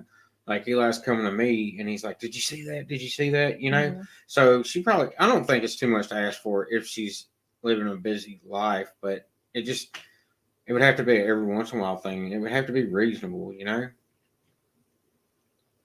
Yeah, I guess. As a mom, I would not be happy with it. I would be kind of irritated. But I think there's a lot of other issues going on. I know you would be irritated because you feel like you have to go to every practice, every game, no matter what. I'm one of those parents. Or somebody has to. Either me. I'll drop the kids off. Like, I like going to their practice and everything. But, they don't need me there. And they can come home and tell me about it. And sometimes I think a kid being at a practice and his parents not being there, and it just kind of makes them. I don't know. I think they do need a parent there. I'm like, they do need a parent there. Like, what if they get hurt? What if they make an awesome play and they're looking around like, oh darn, they're not here today, Yeah. So Yeah, that's true. I mean, I have like being there and then seeing our kids make like good plays and then looking over at us. Makes they you feel do. good. Yes. Makes you When feel they good. make a And good play, I would they're hate looking. to miss that. Yep. My parents, they just drop me off, even for games a lot of times. Yeah, that made no sense to me. Like, Yeah. Sean, get back in the screen, babe. But Sean, so Caden and Eli played football, and Sean worked off. So I would go to their practices, stay at the field for like 3 hours, come home, cook. We ate a lot of takeout during that time, but bathe all the kids, get them all in bed, and sometimes do live streams because that was still my work or whatever, and Sean was. And never did I not go just because it would be a lot easier. The only times I would kind of was when Sean would come home, But then when Eli played and Kaden moved up to high school, it would just be Eli going. And there was a couple times like I was going to be working, and Sean would be like, "I think I'm just going to drop him off," and I'd be like, "Well, I'll go then." Like, if you're just going to drop him off, I'll go because he needs somebody there. So then I would go, because that's how it works. When I don't want to do like something, you need to get somebody there. This is how it works in this house. Real quick, if she wants something done a certain way, and I'm like, no, man, like it ain't got to be done that way. That's crazy. It ain't, not all the time. Like, yeah, we can do it. Like, we can try to be at every practice or in every game, but if we can't make one, it's not that big a deal. It's not going to kill them, right? So it'll come down to it to where like we're pretty busy, and I'll be like, I'm just going to drop them off, and then I know she has a lot of stuff to do that night, and she knows that. So what she says is, well, I'll take them then. So then she knows I'm automatically going to be like, no. No, but I mean it though. But I mean it. I'm Yeah. like, I will go. I may have a million things that I need to do tonight, but I will go. And I will just stay up till 2:00 in the morning, do what I need to do because I don't want my kids she to. will. I will. She will. I swear I will. And if there's things that need to be done concerning our kids, I don't care how much it puts me behind. Yeah, that's true. I'll do it. It's almost to a fault with you. I mean, like, sometimes I'm like, goodness gracious. Yeah, there's times he's like, oh my God, and I'm like, no. And that's what he would tell me when he first started this, so I just drop him off. He's like, my mama did all the time. Like, my mama hardly ever. And I'm like, that's your mama. I can't help she didn't care. Just kidding. Lord, I hope she never watches this stream. Yeah. Just kidding. Yeah. But no, I'm like, that's your mom. There's different moms, and I'm just not that kind of mama. I want someone to be there. If my kid gets hurt, or if he gets hurt, oh my gosh, you remember that season that the little boy broke his leg and his mama was not there, and we could not get in touch with her. Everybody was calling this woman, and we could not get in touch with her. I think we finally got in touch with like a cousin of hers that came, and literally by the cousin gets there, the ambulance is there to pick the kid up, and nobody can get in touch with this little boy's mom, and he's laying there on the field. He's like 7 years old with a broken leg, like snapped in two. I think the kid was kind of being sissy anyways. It was broken though. I mean, he could have got over to the bleachers and sat down and waited on him. It was broken. Nah, he wasn't that bad. No, it was broken. What are you talking about? He was like a 7-year-old kid with a broken leg. He was all right. Oh my God. But I was mad for that kid. I was like, where in the hell is this damn woman? I'm like, your kid is at practice. So when your phone is, first off, you keep your damn phone on you if you ain't with your kids. God forbid something happen. I'm very much that type of person. Like, if Paris is going to work, you know what I'm saying? Like, I be checking in with her. I be looking at her live 360. What time are you getting off? And if my kid, I got my phone, like, because if something happens and they call me, I'm going to answer. I might not answer the first time because I may be working or something, but when they call the second time, I'm like, okay, something's up. I need to answer. My kids will call me for especially if they're at school. Oh my gosh, if they're at school, I swear, Paris and Kail, they're like the world's worst with texting me about stuff from my tummy hurts. I need to use the bathroom. Can I check out and come home real quick? So a lot of times, like, if I see that, I'm just like, I'll message them later. But no, I was so irritated. I was so mad that we were all calling that woman, and she clearly did not even care to be paying attention. But see, that's a big difference in like my personality and their personality and your personality, right? Like, they're older kids, but they're still very dependent on their mama. Like, and they don't even want to get away from it, right? But you can look at like my biological kids who are more like me, the way I was when I was a kid, and they don't give a crap about their mom. Like, they love you and everything. Oh, yeah. They love you as their mother, but they don't care. Some of them are my babies. Yeah, yeah. You spoiled one of them so bad that he's, he had health issues, like, so. I mean, he has a lot of health. I mean, he still has stuff, The other ones, they're like independent almost, like they don't need their mom all the time. They don't have to text you from school all the time. Like that, they don't need anything. You want to tell them about what happened the other day to Eli? With the, we're going to listen to the rest of it, but with the, okay, so let me tell you guys, Eli Paris and Caden, like I said, Caden was 6 months old when me and Sean met. Paris was 3 years old. When I had Paris, it was me and her. Like, yeah, she would go to her dad's not really, but she would go to her grandparents like every other weekend, Michael's parents or whatever. Me. I'm going to swat at you. If you shake that leg and you shake my camera, I'm swatting at you. Don't swat at me. So anyways, so I don't know. I always felt really guilty about the fact that Paris and Caden's dad, they didn't have like a good dad, because I feel like all kids deserve not just good parents, but great parents. They don't deserve just mediocre parents. Like, kids deserve the best parents possible. So I really overcompensated when it come to Paris and Caden by being way more than I had to be. I did everything for them, I still do. But I did for all of my Bass kids too, but it just so happened their mentality is a little bit different for some reason. Like, even though I babied all my other kids, like Eli is just like that. He's tough as nails and he just don't give a crap. He's so much like Sean. It's just like crazy. Right. So Paris, she's 16. We had an issue with, her little ex-boyfriend stalking her, following her around town. He ran her off the road not too long ago. We had to get a restraining order. So Sean got her a little thing, a mace to put on her keychain. Now, when he got it for her, I forgot about this. When he got her this mace, he told her, keep your keys put up. Do not leave your keys out. We got Kennedy. I'm worried about Kennedy getting a hold of it and spraying herself right in the face, because it's like colored like a toy or like it's a pink. girly toy. It's a little pink. She might think it's like lip chapstick. She calls chapstick lipstick, So anyways, the other night, me and Sean were in bed, and all the kids are supposed to be in bed, right? Well, I don't know. It's like 11 o'clock or something, and Eli comes in there, and I can tell by his voice. He's like, Mama, what's that thing? And we all call Paris Boo Boo. He's like, what's that thing on Boo Boo's thing? And I'm like, huh? I have no idea what he's talking about. And I could tell his like eyes are, and he's like, what's that pink thing on Boo Boo's thing? He's struggling to talk. And I'm like, what? He's holding a pillow. He's holding a pillow. He's like, right, he's holding a pillow. And he comes in our room in the middle of the night, which he never does. He never does. Yeah. So yeah, he was like, what is that? What is that? And I'm like, I don't know what you're talking about, baby. And he turns around to walk off. And it dawns on me. I'm like, he's talking about that mace. And I'm like, Eli, come here. And he's like, it's okay. And he just keeps going. And I said, Sean, he got into the mace. We got to check on him. So we get up. I don't even want to get up. I'm like, he'll be all right, man. Yeah, Sean's like, he'll be all right. I'm like, no.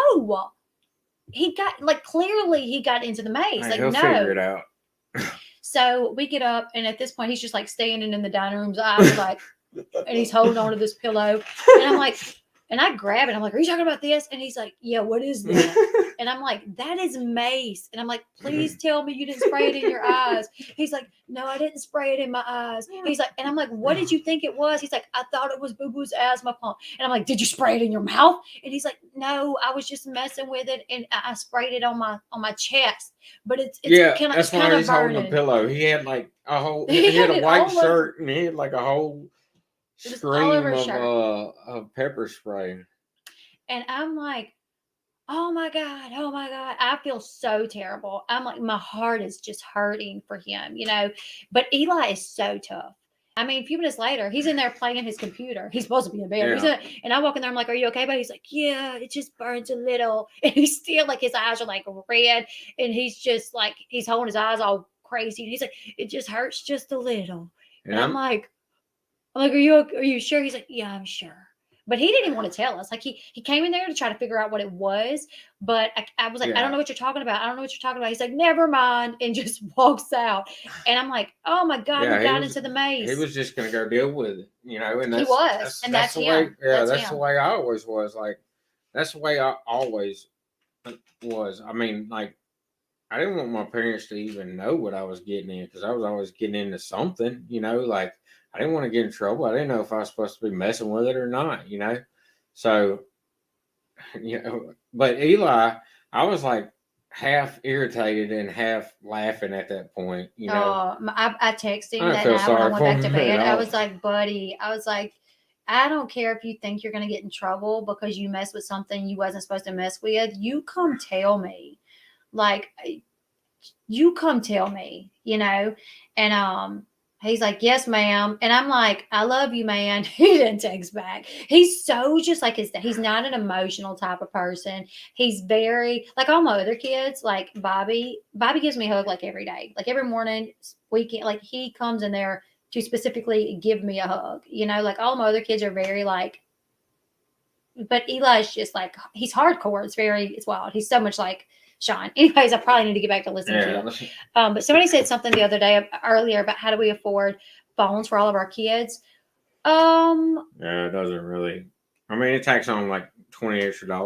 Yeah. I mean, adding an extra line is $20 extra, and then some of them are paid off. So when Sean had an iPhone 7 years ago, and when he upgraded, we gave that phone to a kid, and we have Wi-Fi, and so like one of the phones is not on a plan. It's just Wi-Fi. Coco and Kennedy, they'll kind of play with that phone sometimes. Bobby's phone, it is still on a plan, but it's paid off. So it's just like $10, $13 extra a month.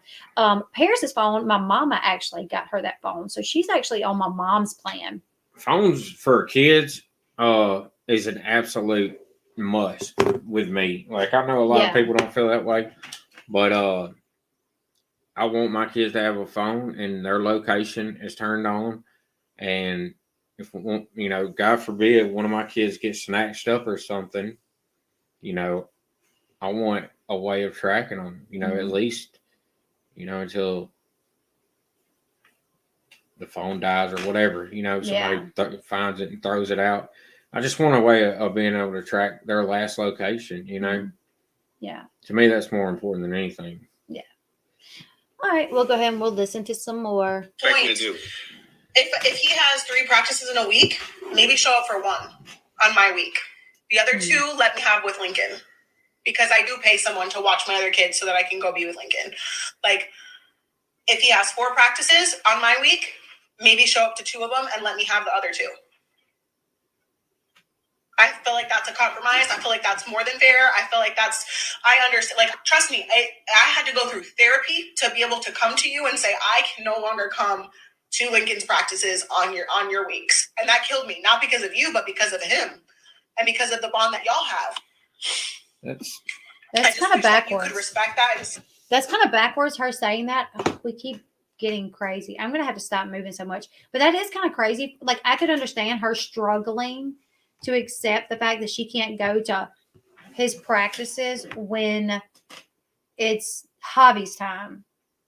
But to be like, it killed me because of him, because of the bond that y'all have. Like, it would kill me because of him, but because of the fact that he may look around for his mother and not see me and want me there. Not, it killed me because of him, because of the bond that y'all have. Because to me, it makes me feel like she's looking at it like, oh, it's just going to make their bond stronger. And maybe she don't want that, So I think that's a little, her reasoning for why that bothers her to me seems to be just a little bit off, in my opinion. Yeah, I don't think anything she's saying is rational at all. Like, you quit going to your son's practices, because that's his dad's time. Like, no, it's not. It's y'all's time. No, she was saying she didn't have time to.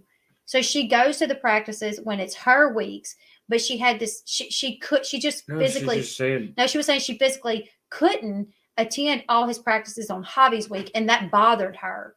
I thought she just said that she had to get to a point to where she had to be okay with it. Yeah, she had to be okay with not going to, because that's Javi's time with him. Like, when Javi has him, like, she's saying that she does not go to the practices. No, because Javi's fine with her coming. No, I think that's what she's saying. Listen to it. I had to go through therapy. Like, if he has 4 practices on my week, maybe show up to 2 of them and let me have the other 2. I feel like that's a compromise. I feel like that's more than fair. I feel like I understand. Like, trust me, I had to go through therapy to be able to come to you and say, I can no longer come to Lincoln's practices on your weeks. And that killed me, not because of you, but because of him. See? And because of the bond that y'all have. Yeah, but it's physically she couldn't. No. From my understanding, she's saying because she has to hire people to watch her kids. Her other kids have things that are going on. So she physically can't make it to all 3 or 4 of his practices and games a week. What do you guys think? Do you guys think she's saying it killed her because I know her. She's one of those mothers like me. She wants to be there for everything. She wants to be there even if it's Javi's week to be there. So I don't think she would say, well, I'm just not going to be there because I don't want to be there if you're there No. because it's your week. I think she's saying I physically couldn't be there. And it took me a while to be okay with that, to be okay with, well, I physically can't go because I have too much going on. What do you guys think? Do you guys think she's saying she couldn't go because she had too much going on? Or do you guys think that she's saying she couldn't go because why do you think she's saying she couldn't go, babe? What she said, she went to therapy and she had to accept that like she could not go to like from what I heard her say, like what I'm getting from it is she decided not to go to the kids' practices when Javi has custody of him, like during his time, his half, because like she's saying that's Javi's time with the kid. I don't Right? think Kail. I don't think Kail Man, I thinks swear about that's what she just Javi's. said. Like I think Kail would care more about. Well, I'm going to be there because I'm his mom and I should get to be there. I don't care if it interferes with your bond. I'm his mom. I should get to be there. So I really, looking at it as a mother with a ton of kids, I don't see how physically she can be there. And I think it took her a while and even like her having to deal with it in therapy to accept the fact that she can't be there all the time. Well, see, one thing, you know, that's I think that's how you feel about it. But I don't think that's what she's saying. I disagree. I think she's saying that she doesn't go by choice. But I think Kail is such a controlling, like, you know, type of person, and so, you know, just I don't know. I don't even know how to describe it, but I think she's like jealous. She's like like ridiculously jealous of her son's relationship with his father, right? And That's I think so wild. I think it bothers If that's her. why she stopped going, because it bothers her to see Javi bonding with his kid, that's crazy. No, I think what she is saying is that she stopped doing. She went to therapy and she decided what was going to be best was for Javi to go during Javi's time. So she had to quit going during Javi's time, and she doesn't want Javi going during her time. But now she, you know, I think that's what she's saying. But maybe so. That's not what I took from it. I took she's saying she physically could not continue going because she had too much on her plate. So and that was hard for her to accept. Yeah, and here's the thing though, like that's what is going on in her head that makes it a competition with Javi. Like why does she think that way? Like that's screwed up right there to begin with. Something's wrong with her to think. There's something's wrong with Javi too. Don't get me wrong. I used to really like Javi, but so I don't want it to seem like I'm just piling on Kail, but something's wrong to make her even think that way. Yeah. To make it a competition. And it's more about her than it is about her son.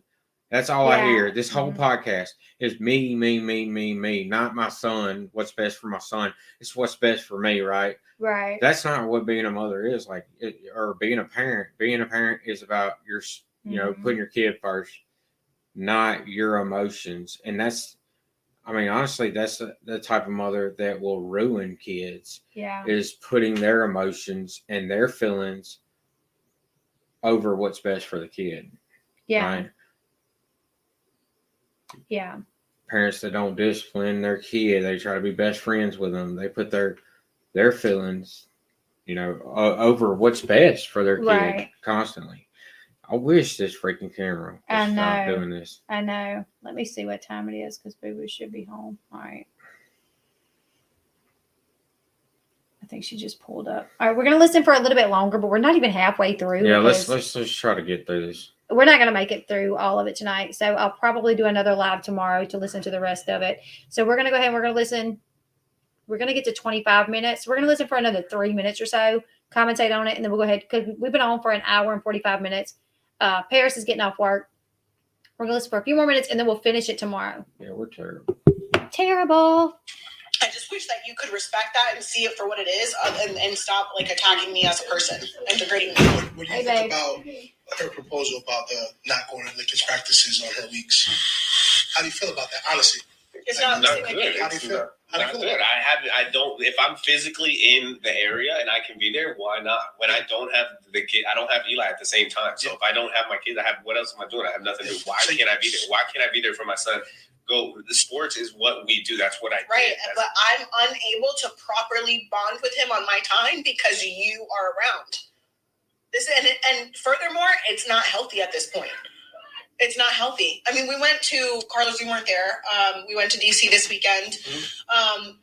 Now we're both leaving from Dover and going there. We were supposed to drive together. We didn't. Yeah. And we really didn't speak. And, he said all those crazy things to me on Friday. Now, regardless of how he felt, he didn't have to bring Lux into anything. He didn't have to bring Chris into anything. He could tell me I'm the worst mom in the world. That's fine. But you didn't have to do all that. And then proceeded on Saturday to ask me, did I want anything from Hibachi? Like, are you kidding? We're at a tournament. No, I don't. But at the end of the day, keep the same energy across the board. No, but I'm going to stop it here, but when we come back, he manipulates this situation as well, because she's like, we were having issues, and then you're going to ask me if I want hibachi, and he's like, well, we're at a game for our kid. I just thought it would be nice for us to invite you out to dinner, because he knows you're in your hotel room alone. So I just thought he would enjoy us all going out to dinner together. And she's like, you didn't invite me to dinner. You asked me if I wanted a plate. Like, you asked me if I wanted to bring. If you asked me, should I bring you a plate back? You didn't invite. So I feel like he once again was manipulating that situation to make it sound like, oh, well, you want to bond with your kid, why didn't you accept my invitation to go out to dinner? But she's like, you didn't invite me to dinner. You asked if I wanted a plate of hibachi from when you guys went to dinner. So I feel like it's a little things that he's kind of like twisting around to make it sound better than it really was. I want to play hibachi, but oh my God, me too. I wish we had one close. Anyways, yeah, that's messed up for him to twist that. But what I think though, about her saying like keep the same energy across the board. I don't know, because I'm that type of way too. Like, I get that. I get being that way. Like, getting into it. Like, if me and you get into it, and then I'm going to a restaurant afterwards, right? Mm-hmm. Or like I'm going to pick some food up, even though in my head I might be calling you a name. What?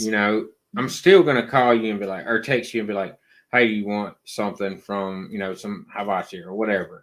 Mm-hmm. Because I'm still gonna feel like, oh damn, she's probably hungry. So, but that's different between me and you and Kail and Javi. Yeah. If I was Javi, I wouldn't offer Kail nothing, honestly. I mean, I really wouldn't. After coming home from deployment like that, no. Yeah. On TV too, by the way. Yeah, it was on TV. For all of America to see. How embarrassing. Yeah. And I feel like he is still a little bit bitter about it. I feel like if he could have it his way, they would get back together. And I feel like he's bitter over the fact that they're not back together. So it has a lot of control over his emotions. Yeah, for sure. I hear it in things that he says and things that he does.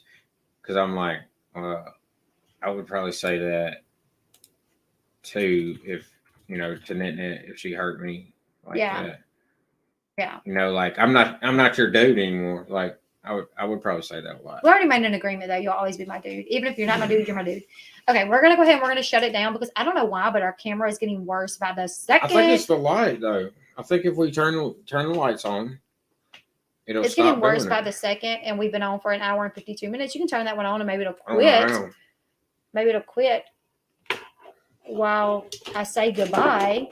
But it's terrible. The button above it. No, I think the batteries are dying in that light because that's my work light, right? It's got batteries. And you can leave it like that. That's fine. It's dimming. Maybe. So maybe that's like messing with the picture. So it's messing with the focus. I think the focus is getting worse the dimmer that light gets. Cece, we are praying for y'all. Please keep me updated. I'm going to go ahead and get off. Thank you all for hanging out with me. I thought this was an interesting podcast, and I don't know if a lot of people know about our new podcast, so I was like, I'm going to do it on my channel, listen to it. I will come back tomorrow night, and we'll listen to the rest of it, give my comments on it. One thing that I do kind of want to talk about, and I may do this on a member stream, but what the heck is going on between Steve and Cheshire? Do you think I should even Maybe I should leave that alone. I probably don't want to even talk Man, about that on the stream. if you want to talk about it, talk about it. Now, like, here's the deal. I worry literally because like if I mention somebody's name, like oh my god, like they attack you for a mention, and you know, like you're a public figure. If you're in some drama, of course people are gonna like. I'm wondering like what's going on with Roadhog and T-Spiracy. That's drama. That's so messy. And then the fact that Cheshire and Steve. That's wild. Nice stuff. That's wild. The fact that Cheshire and Steve they busted up now all of a sudden. Like I'm curious. Well, I could have told you that was going to happen, but I feel like if you want to talk about something, talk about it. And if they start attacking you and making videos about it, just ignore it. Like, you know, we kind of been there where you like responded to it and like went back and forth, right? Because we weren't used to YouTube drama, so we felt like. We had to defend ourselves, you know. We felt like we had to put the truth out, you know. But I don't feel that way about it anymore. I'm just like, whatever, dude. It's, you know. You know what's weird is like, so a while back, Cheshire had said something, and somebody was like, "Oh, ask Elle Bee. She knows a lot about that." And Cheshire was like, "Oh, I will not talk to the girl who like accused me of wanting to kill 3-year-olds or something like that." And I'm like, You literally said that. Well, I'm like, why are you so mad about me? I responded to something that I literally listened to the exact thing that she said and then responded. Did I have strong feelings on it? Absolutely. You know, I know to her, maybe she was like laughing and it was jokes because, you know, the what she said in the video is that she believes anyone like up to the age of 3 can be aborted if they are not mentally well, if they cannot take care of themselves. And this was not long after Abe passed away. And the person that she was explaining was like a person like Abe, you know, so absolutely that bothered me. And she was like kind of laughing and making jokes like, oh, well, your dad dropped you and you hit your head and now you're slow. So turn your eyes, honey. Let me get the gun. So she was really like almost making it seem like a kid that was like Abe could not take care of themselves, could not, you know, would not be able to live without someone taking care of themselves. Oh. That the parent should have the right to abort the child. And I just thought, I didn't agree with it. And it wasn't long after Abe passed away. And it just made me think of Abe. And I just thought that was disgusting. And she got mad at me over my opinion on that. She literally, like someone just mentioned me in a tweet. She was like, oh, I will never. That girl said that. And I'm like, whoa. But hurt a little bit. Like you say something like that, there's gonna be people that have strong feelings about it. You know what I'm saying? Like you can't expect anything different. I don't think the jokes were like. Thank you, Steph. I think the jokes were. I think her joking about it was stupid, but I don't think the jokes were like whatever. You know, joke about whatever you want to joke about, I guess. You know, but I can't see how anybody would like honestly believe. And this is what she said. She wasn't joking when she said this. The kid you should be able to abort a kid up to like what did she 3 say? Years 3? old. She said 3 years old. Yeah, it's crazy, man. Like I don't understand how anybody could feel that way. I really don't. I don't either. I mean, let's make it 25. Let's make it 30. You know, let's make it 30. That way, if your kid doesn't get out and get a job and get out of the house and do right, then you can just off them then. Yeah, that's murder in my mind. So I mean, like, and literally, it was. I don't know how long it was after Abe passed, but I just remember when she was explaining the type of person, the type of 3-year-old, up to 3-year-old that you should be able to do this to. It just was like, that's Abe. That's Abe, and for anyone to think that someone like Abe, just because. Let me tell you guys, Abe was, you know, medically blind and deaf, but he had a personality, and like when I would like mess with him and play with him, he would smile real big. He would you know, laugh and chuckle, and you know, medically he shouldn't have had a clue that I was there, but he knew, you know, like, and maybe if you know he wouldn't have passed, maybe he would have always had to have someone there to take care of him, but our family would have. Yeah. If something would have happened to Flossie, we love him so much. We would have. There was nobody in our family that thought like, you know what I'm saying? Like that he didn't deserve to be here just because he couldn't take care of himself. Look, tell you what's crazy is I didn't think he didn't deserve to be here, but, and I kept this to myself. Well, no, you did tell me not to get close. You was like, maybe you shouldn't get close because you just don't know. When he was first born, I was telling her, I was like, Nanette, don't get close to that. to that baby. Like, and That's my nephew. How could didn't. I not? I didn't. Like, I didn't. For a while, I you didn't. didn't. Yeah, but yeah, for a while I didn't. And he but he wasn't expected to live very long at all. This was like when she was about to go in labor. I was up at the hospital, and I actually canceled my appointment because I was pregnant as well. I canceled my appointment. It was when I was supposed to do my like diabetic drink the whatever, and I canceled. And I was like, I have to get up there, and he was like, "Listen, maybe it's just better if you just don't." If she has the baby, just maybe don't get. And I'm like, what are you talking about? Don't get close. There's no not getting close to my nephew. I'm close to him before he's born. Like, there's just a love there. There's just no way that I couldn't. That's my sister's baby. Yeah. Like, So, but Abe changed my perspective on the thing. I mean, honestly, he did, because I was kind of irritated at the beginning, and people probably gonna like, this might hurt. This is the first time I really spoke about it. I might have told you, but I was kind of irritated at the beginning with everything that was going on, because it was like they were fighting so hard to keep him alive, right? And he was going to have all these medical problems to where he wasn't going to be able to, he couldn't hear, he couldn't see, he was never going to walk, right? He was just going to, and I'm like, what kind of life is that, right? Like, why not just, but that was they his were life, and fighting. it would be normal for him. They were doing things that they had never done before, like experimental stuff, or the medical doctors were doing things that were like more like experimental stuff, trying to keep him alive, right? Medications or something.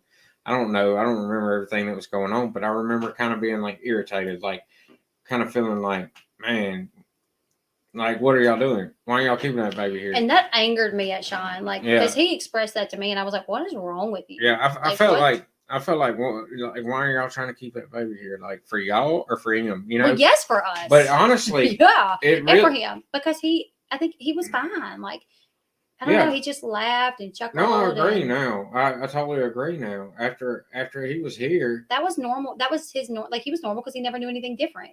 And by no means at all do I feel like, there shouldn't have been an effort to keep him alive. I was just like, I don't know why they're trying like just everything to keep him. Because I just felt like, I don't know, it totally changed my perspective though after he had been here for a while. And I'm like, this little dude wants to live, he wants to be here. And then he focused, not focused. He knew Flossie, like he knew Flossie. Mm-hmm. And he knew when it was her, like when she was around, and he smiled and he laughed, and I kind of saw him and I was like, man, like this little dude wants to live. Like he's a trooper, he's tough as nails. He's like, he knows them, even though he can't hear, he can't see. Like, and he had a little attitude too. Like everybody likes to talk about how he like smiled and stuff and laughed, but man, that dude would scream if somebody picked him up and he didn't want to be picked up. Mm-hmm. He got an attitude, and it was funny. Sometimes he would get an attitude. I constantly tell Nanette, leave that baby alone. Like, leave him alone. Stop picking him up. Leave him alone. But I'm like a mess. I like mess with, I was like a mess. I mess with him, like. As soon as we show up, she had to pick him up. And like, he'd get an attitude sometimes. You could tell he's mad. Like, I didn't care though. I'm like, that's just the type of aunt that I am though. All of my nieces and nephews, I'm that aunt that like, I could come to your, if you're sleeping, I'm like, oh, and then it's here. I got to hold the baby. Like the last time I seen him in the hospital, he was asleep on the bed, and I like got up in the bed with him, and oh my God, he didn't have no blankets on him, and it was like freezing in there. I'm like, what are y'all doing? Like, put some blankets on the baby. So I like covered him up, and I was like, I'm telling you, he's hot. You're gonna make him mad. He's hot.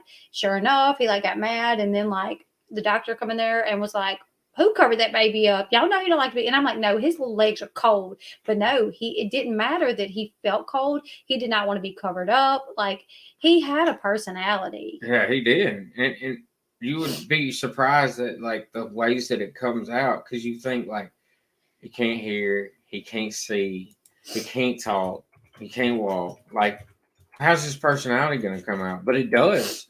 And you actually like start like feeling attached to that personality, even though it's it's so different from what you're used to.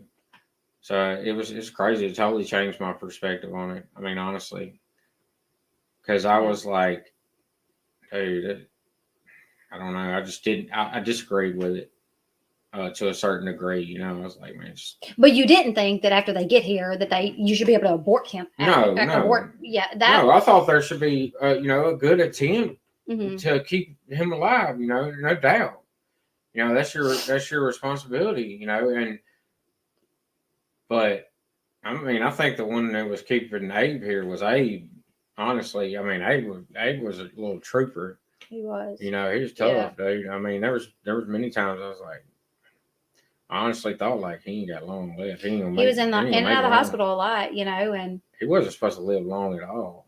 At all. I mean, he wasn't supposed to live past the first date. I mean, when she had him, you know, it wasn't expected. And then it was like they thought they didn't think he was going to make it a couple months. Through the night, it was every day. And then a couple years, and then like, how old was he? He was 3. Yeah. Well, he was about to be 3. He would have been 3. So he passed away in December, and he was going to be 3 at the beginning of the month, not the beginning of the year. So yeah, and then we think that it was COVID. We didn't know that at the beginning. We didn't know that for a while. It was unexplained. Nobody really knew. Like, we could not figure out why he was having these issues, why he was so sick, why he couldn't get his fever down. And he was in the hospital about 2 weeks, and, you know, he passed away or whatever. And then COVID I got sick with COVID. Sean got sick with COVID. And later on, Flossie spoke to like one of his doctors or whatever. And they was like, we actually think it was COVID. Knowing what they know now about COVID, that's a lot of what he was showing, but they didn't know about COVID. Yeah. So they didn't even know to test him because they didn't know about it. Yeah, COVID, Yeah. But so if it wouldn't have been, you know, and I definitely think that's what it is. And, you know, even if he wouldn't have got it then, there's no way he would have been able to fight that. Yeah. There's no way he would have been able to make it through COVID. Well, I don't know. I mean, I think so. I would never say that was Abe, because I mean, he pulled through a lot, but I mean, I think I don't know about COVID, because I mean, it done a number on me, it done a number on Sean and Abe, you know. But anyways, I'm gonna go ahead and get off here. Thank you all for hanging out with me. We'll finish tomorrow. But yeah, I do want to do a stream in the near future to kind of figure out what's going on. I think I may want to talk about Stephen Cheshire, and I think I may want to talk about, like, I'm kind of scared to say anything about Roadhog, and I don't plan to say anything. Just kind of talk about the drama going on between him and T-Spiracy, because it's a lot. There's so many allegations of like lies and fakery, and it's a lot. Maybe I shouldn't get involved in that. I don't know. Now I'm thinking like I don't know. Maybe not. I would get involved in all this. Yeah, maybe not. You know, I think that's but anyways, thank you all. I love you guys. Thank you for hanging out with me. Amber's book, when it comes in, I'll be sure to post on the community tabs when I'm going to do the book night. So keep your eyes out for that. And I'll see you guys all in the next one. Good night, everyone.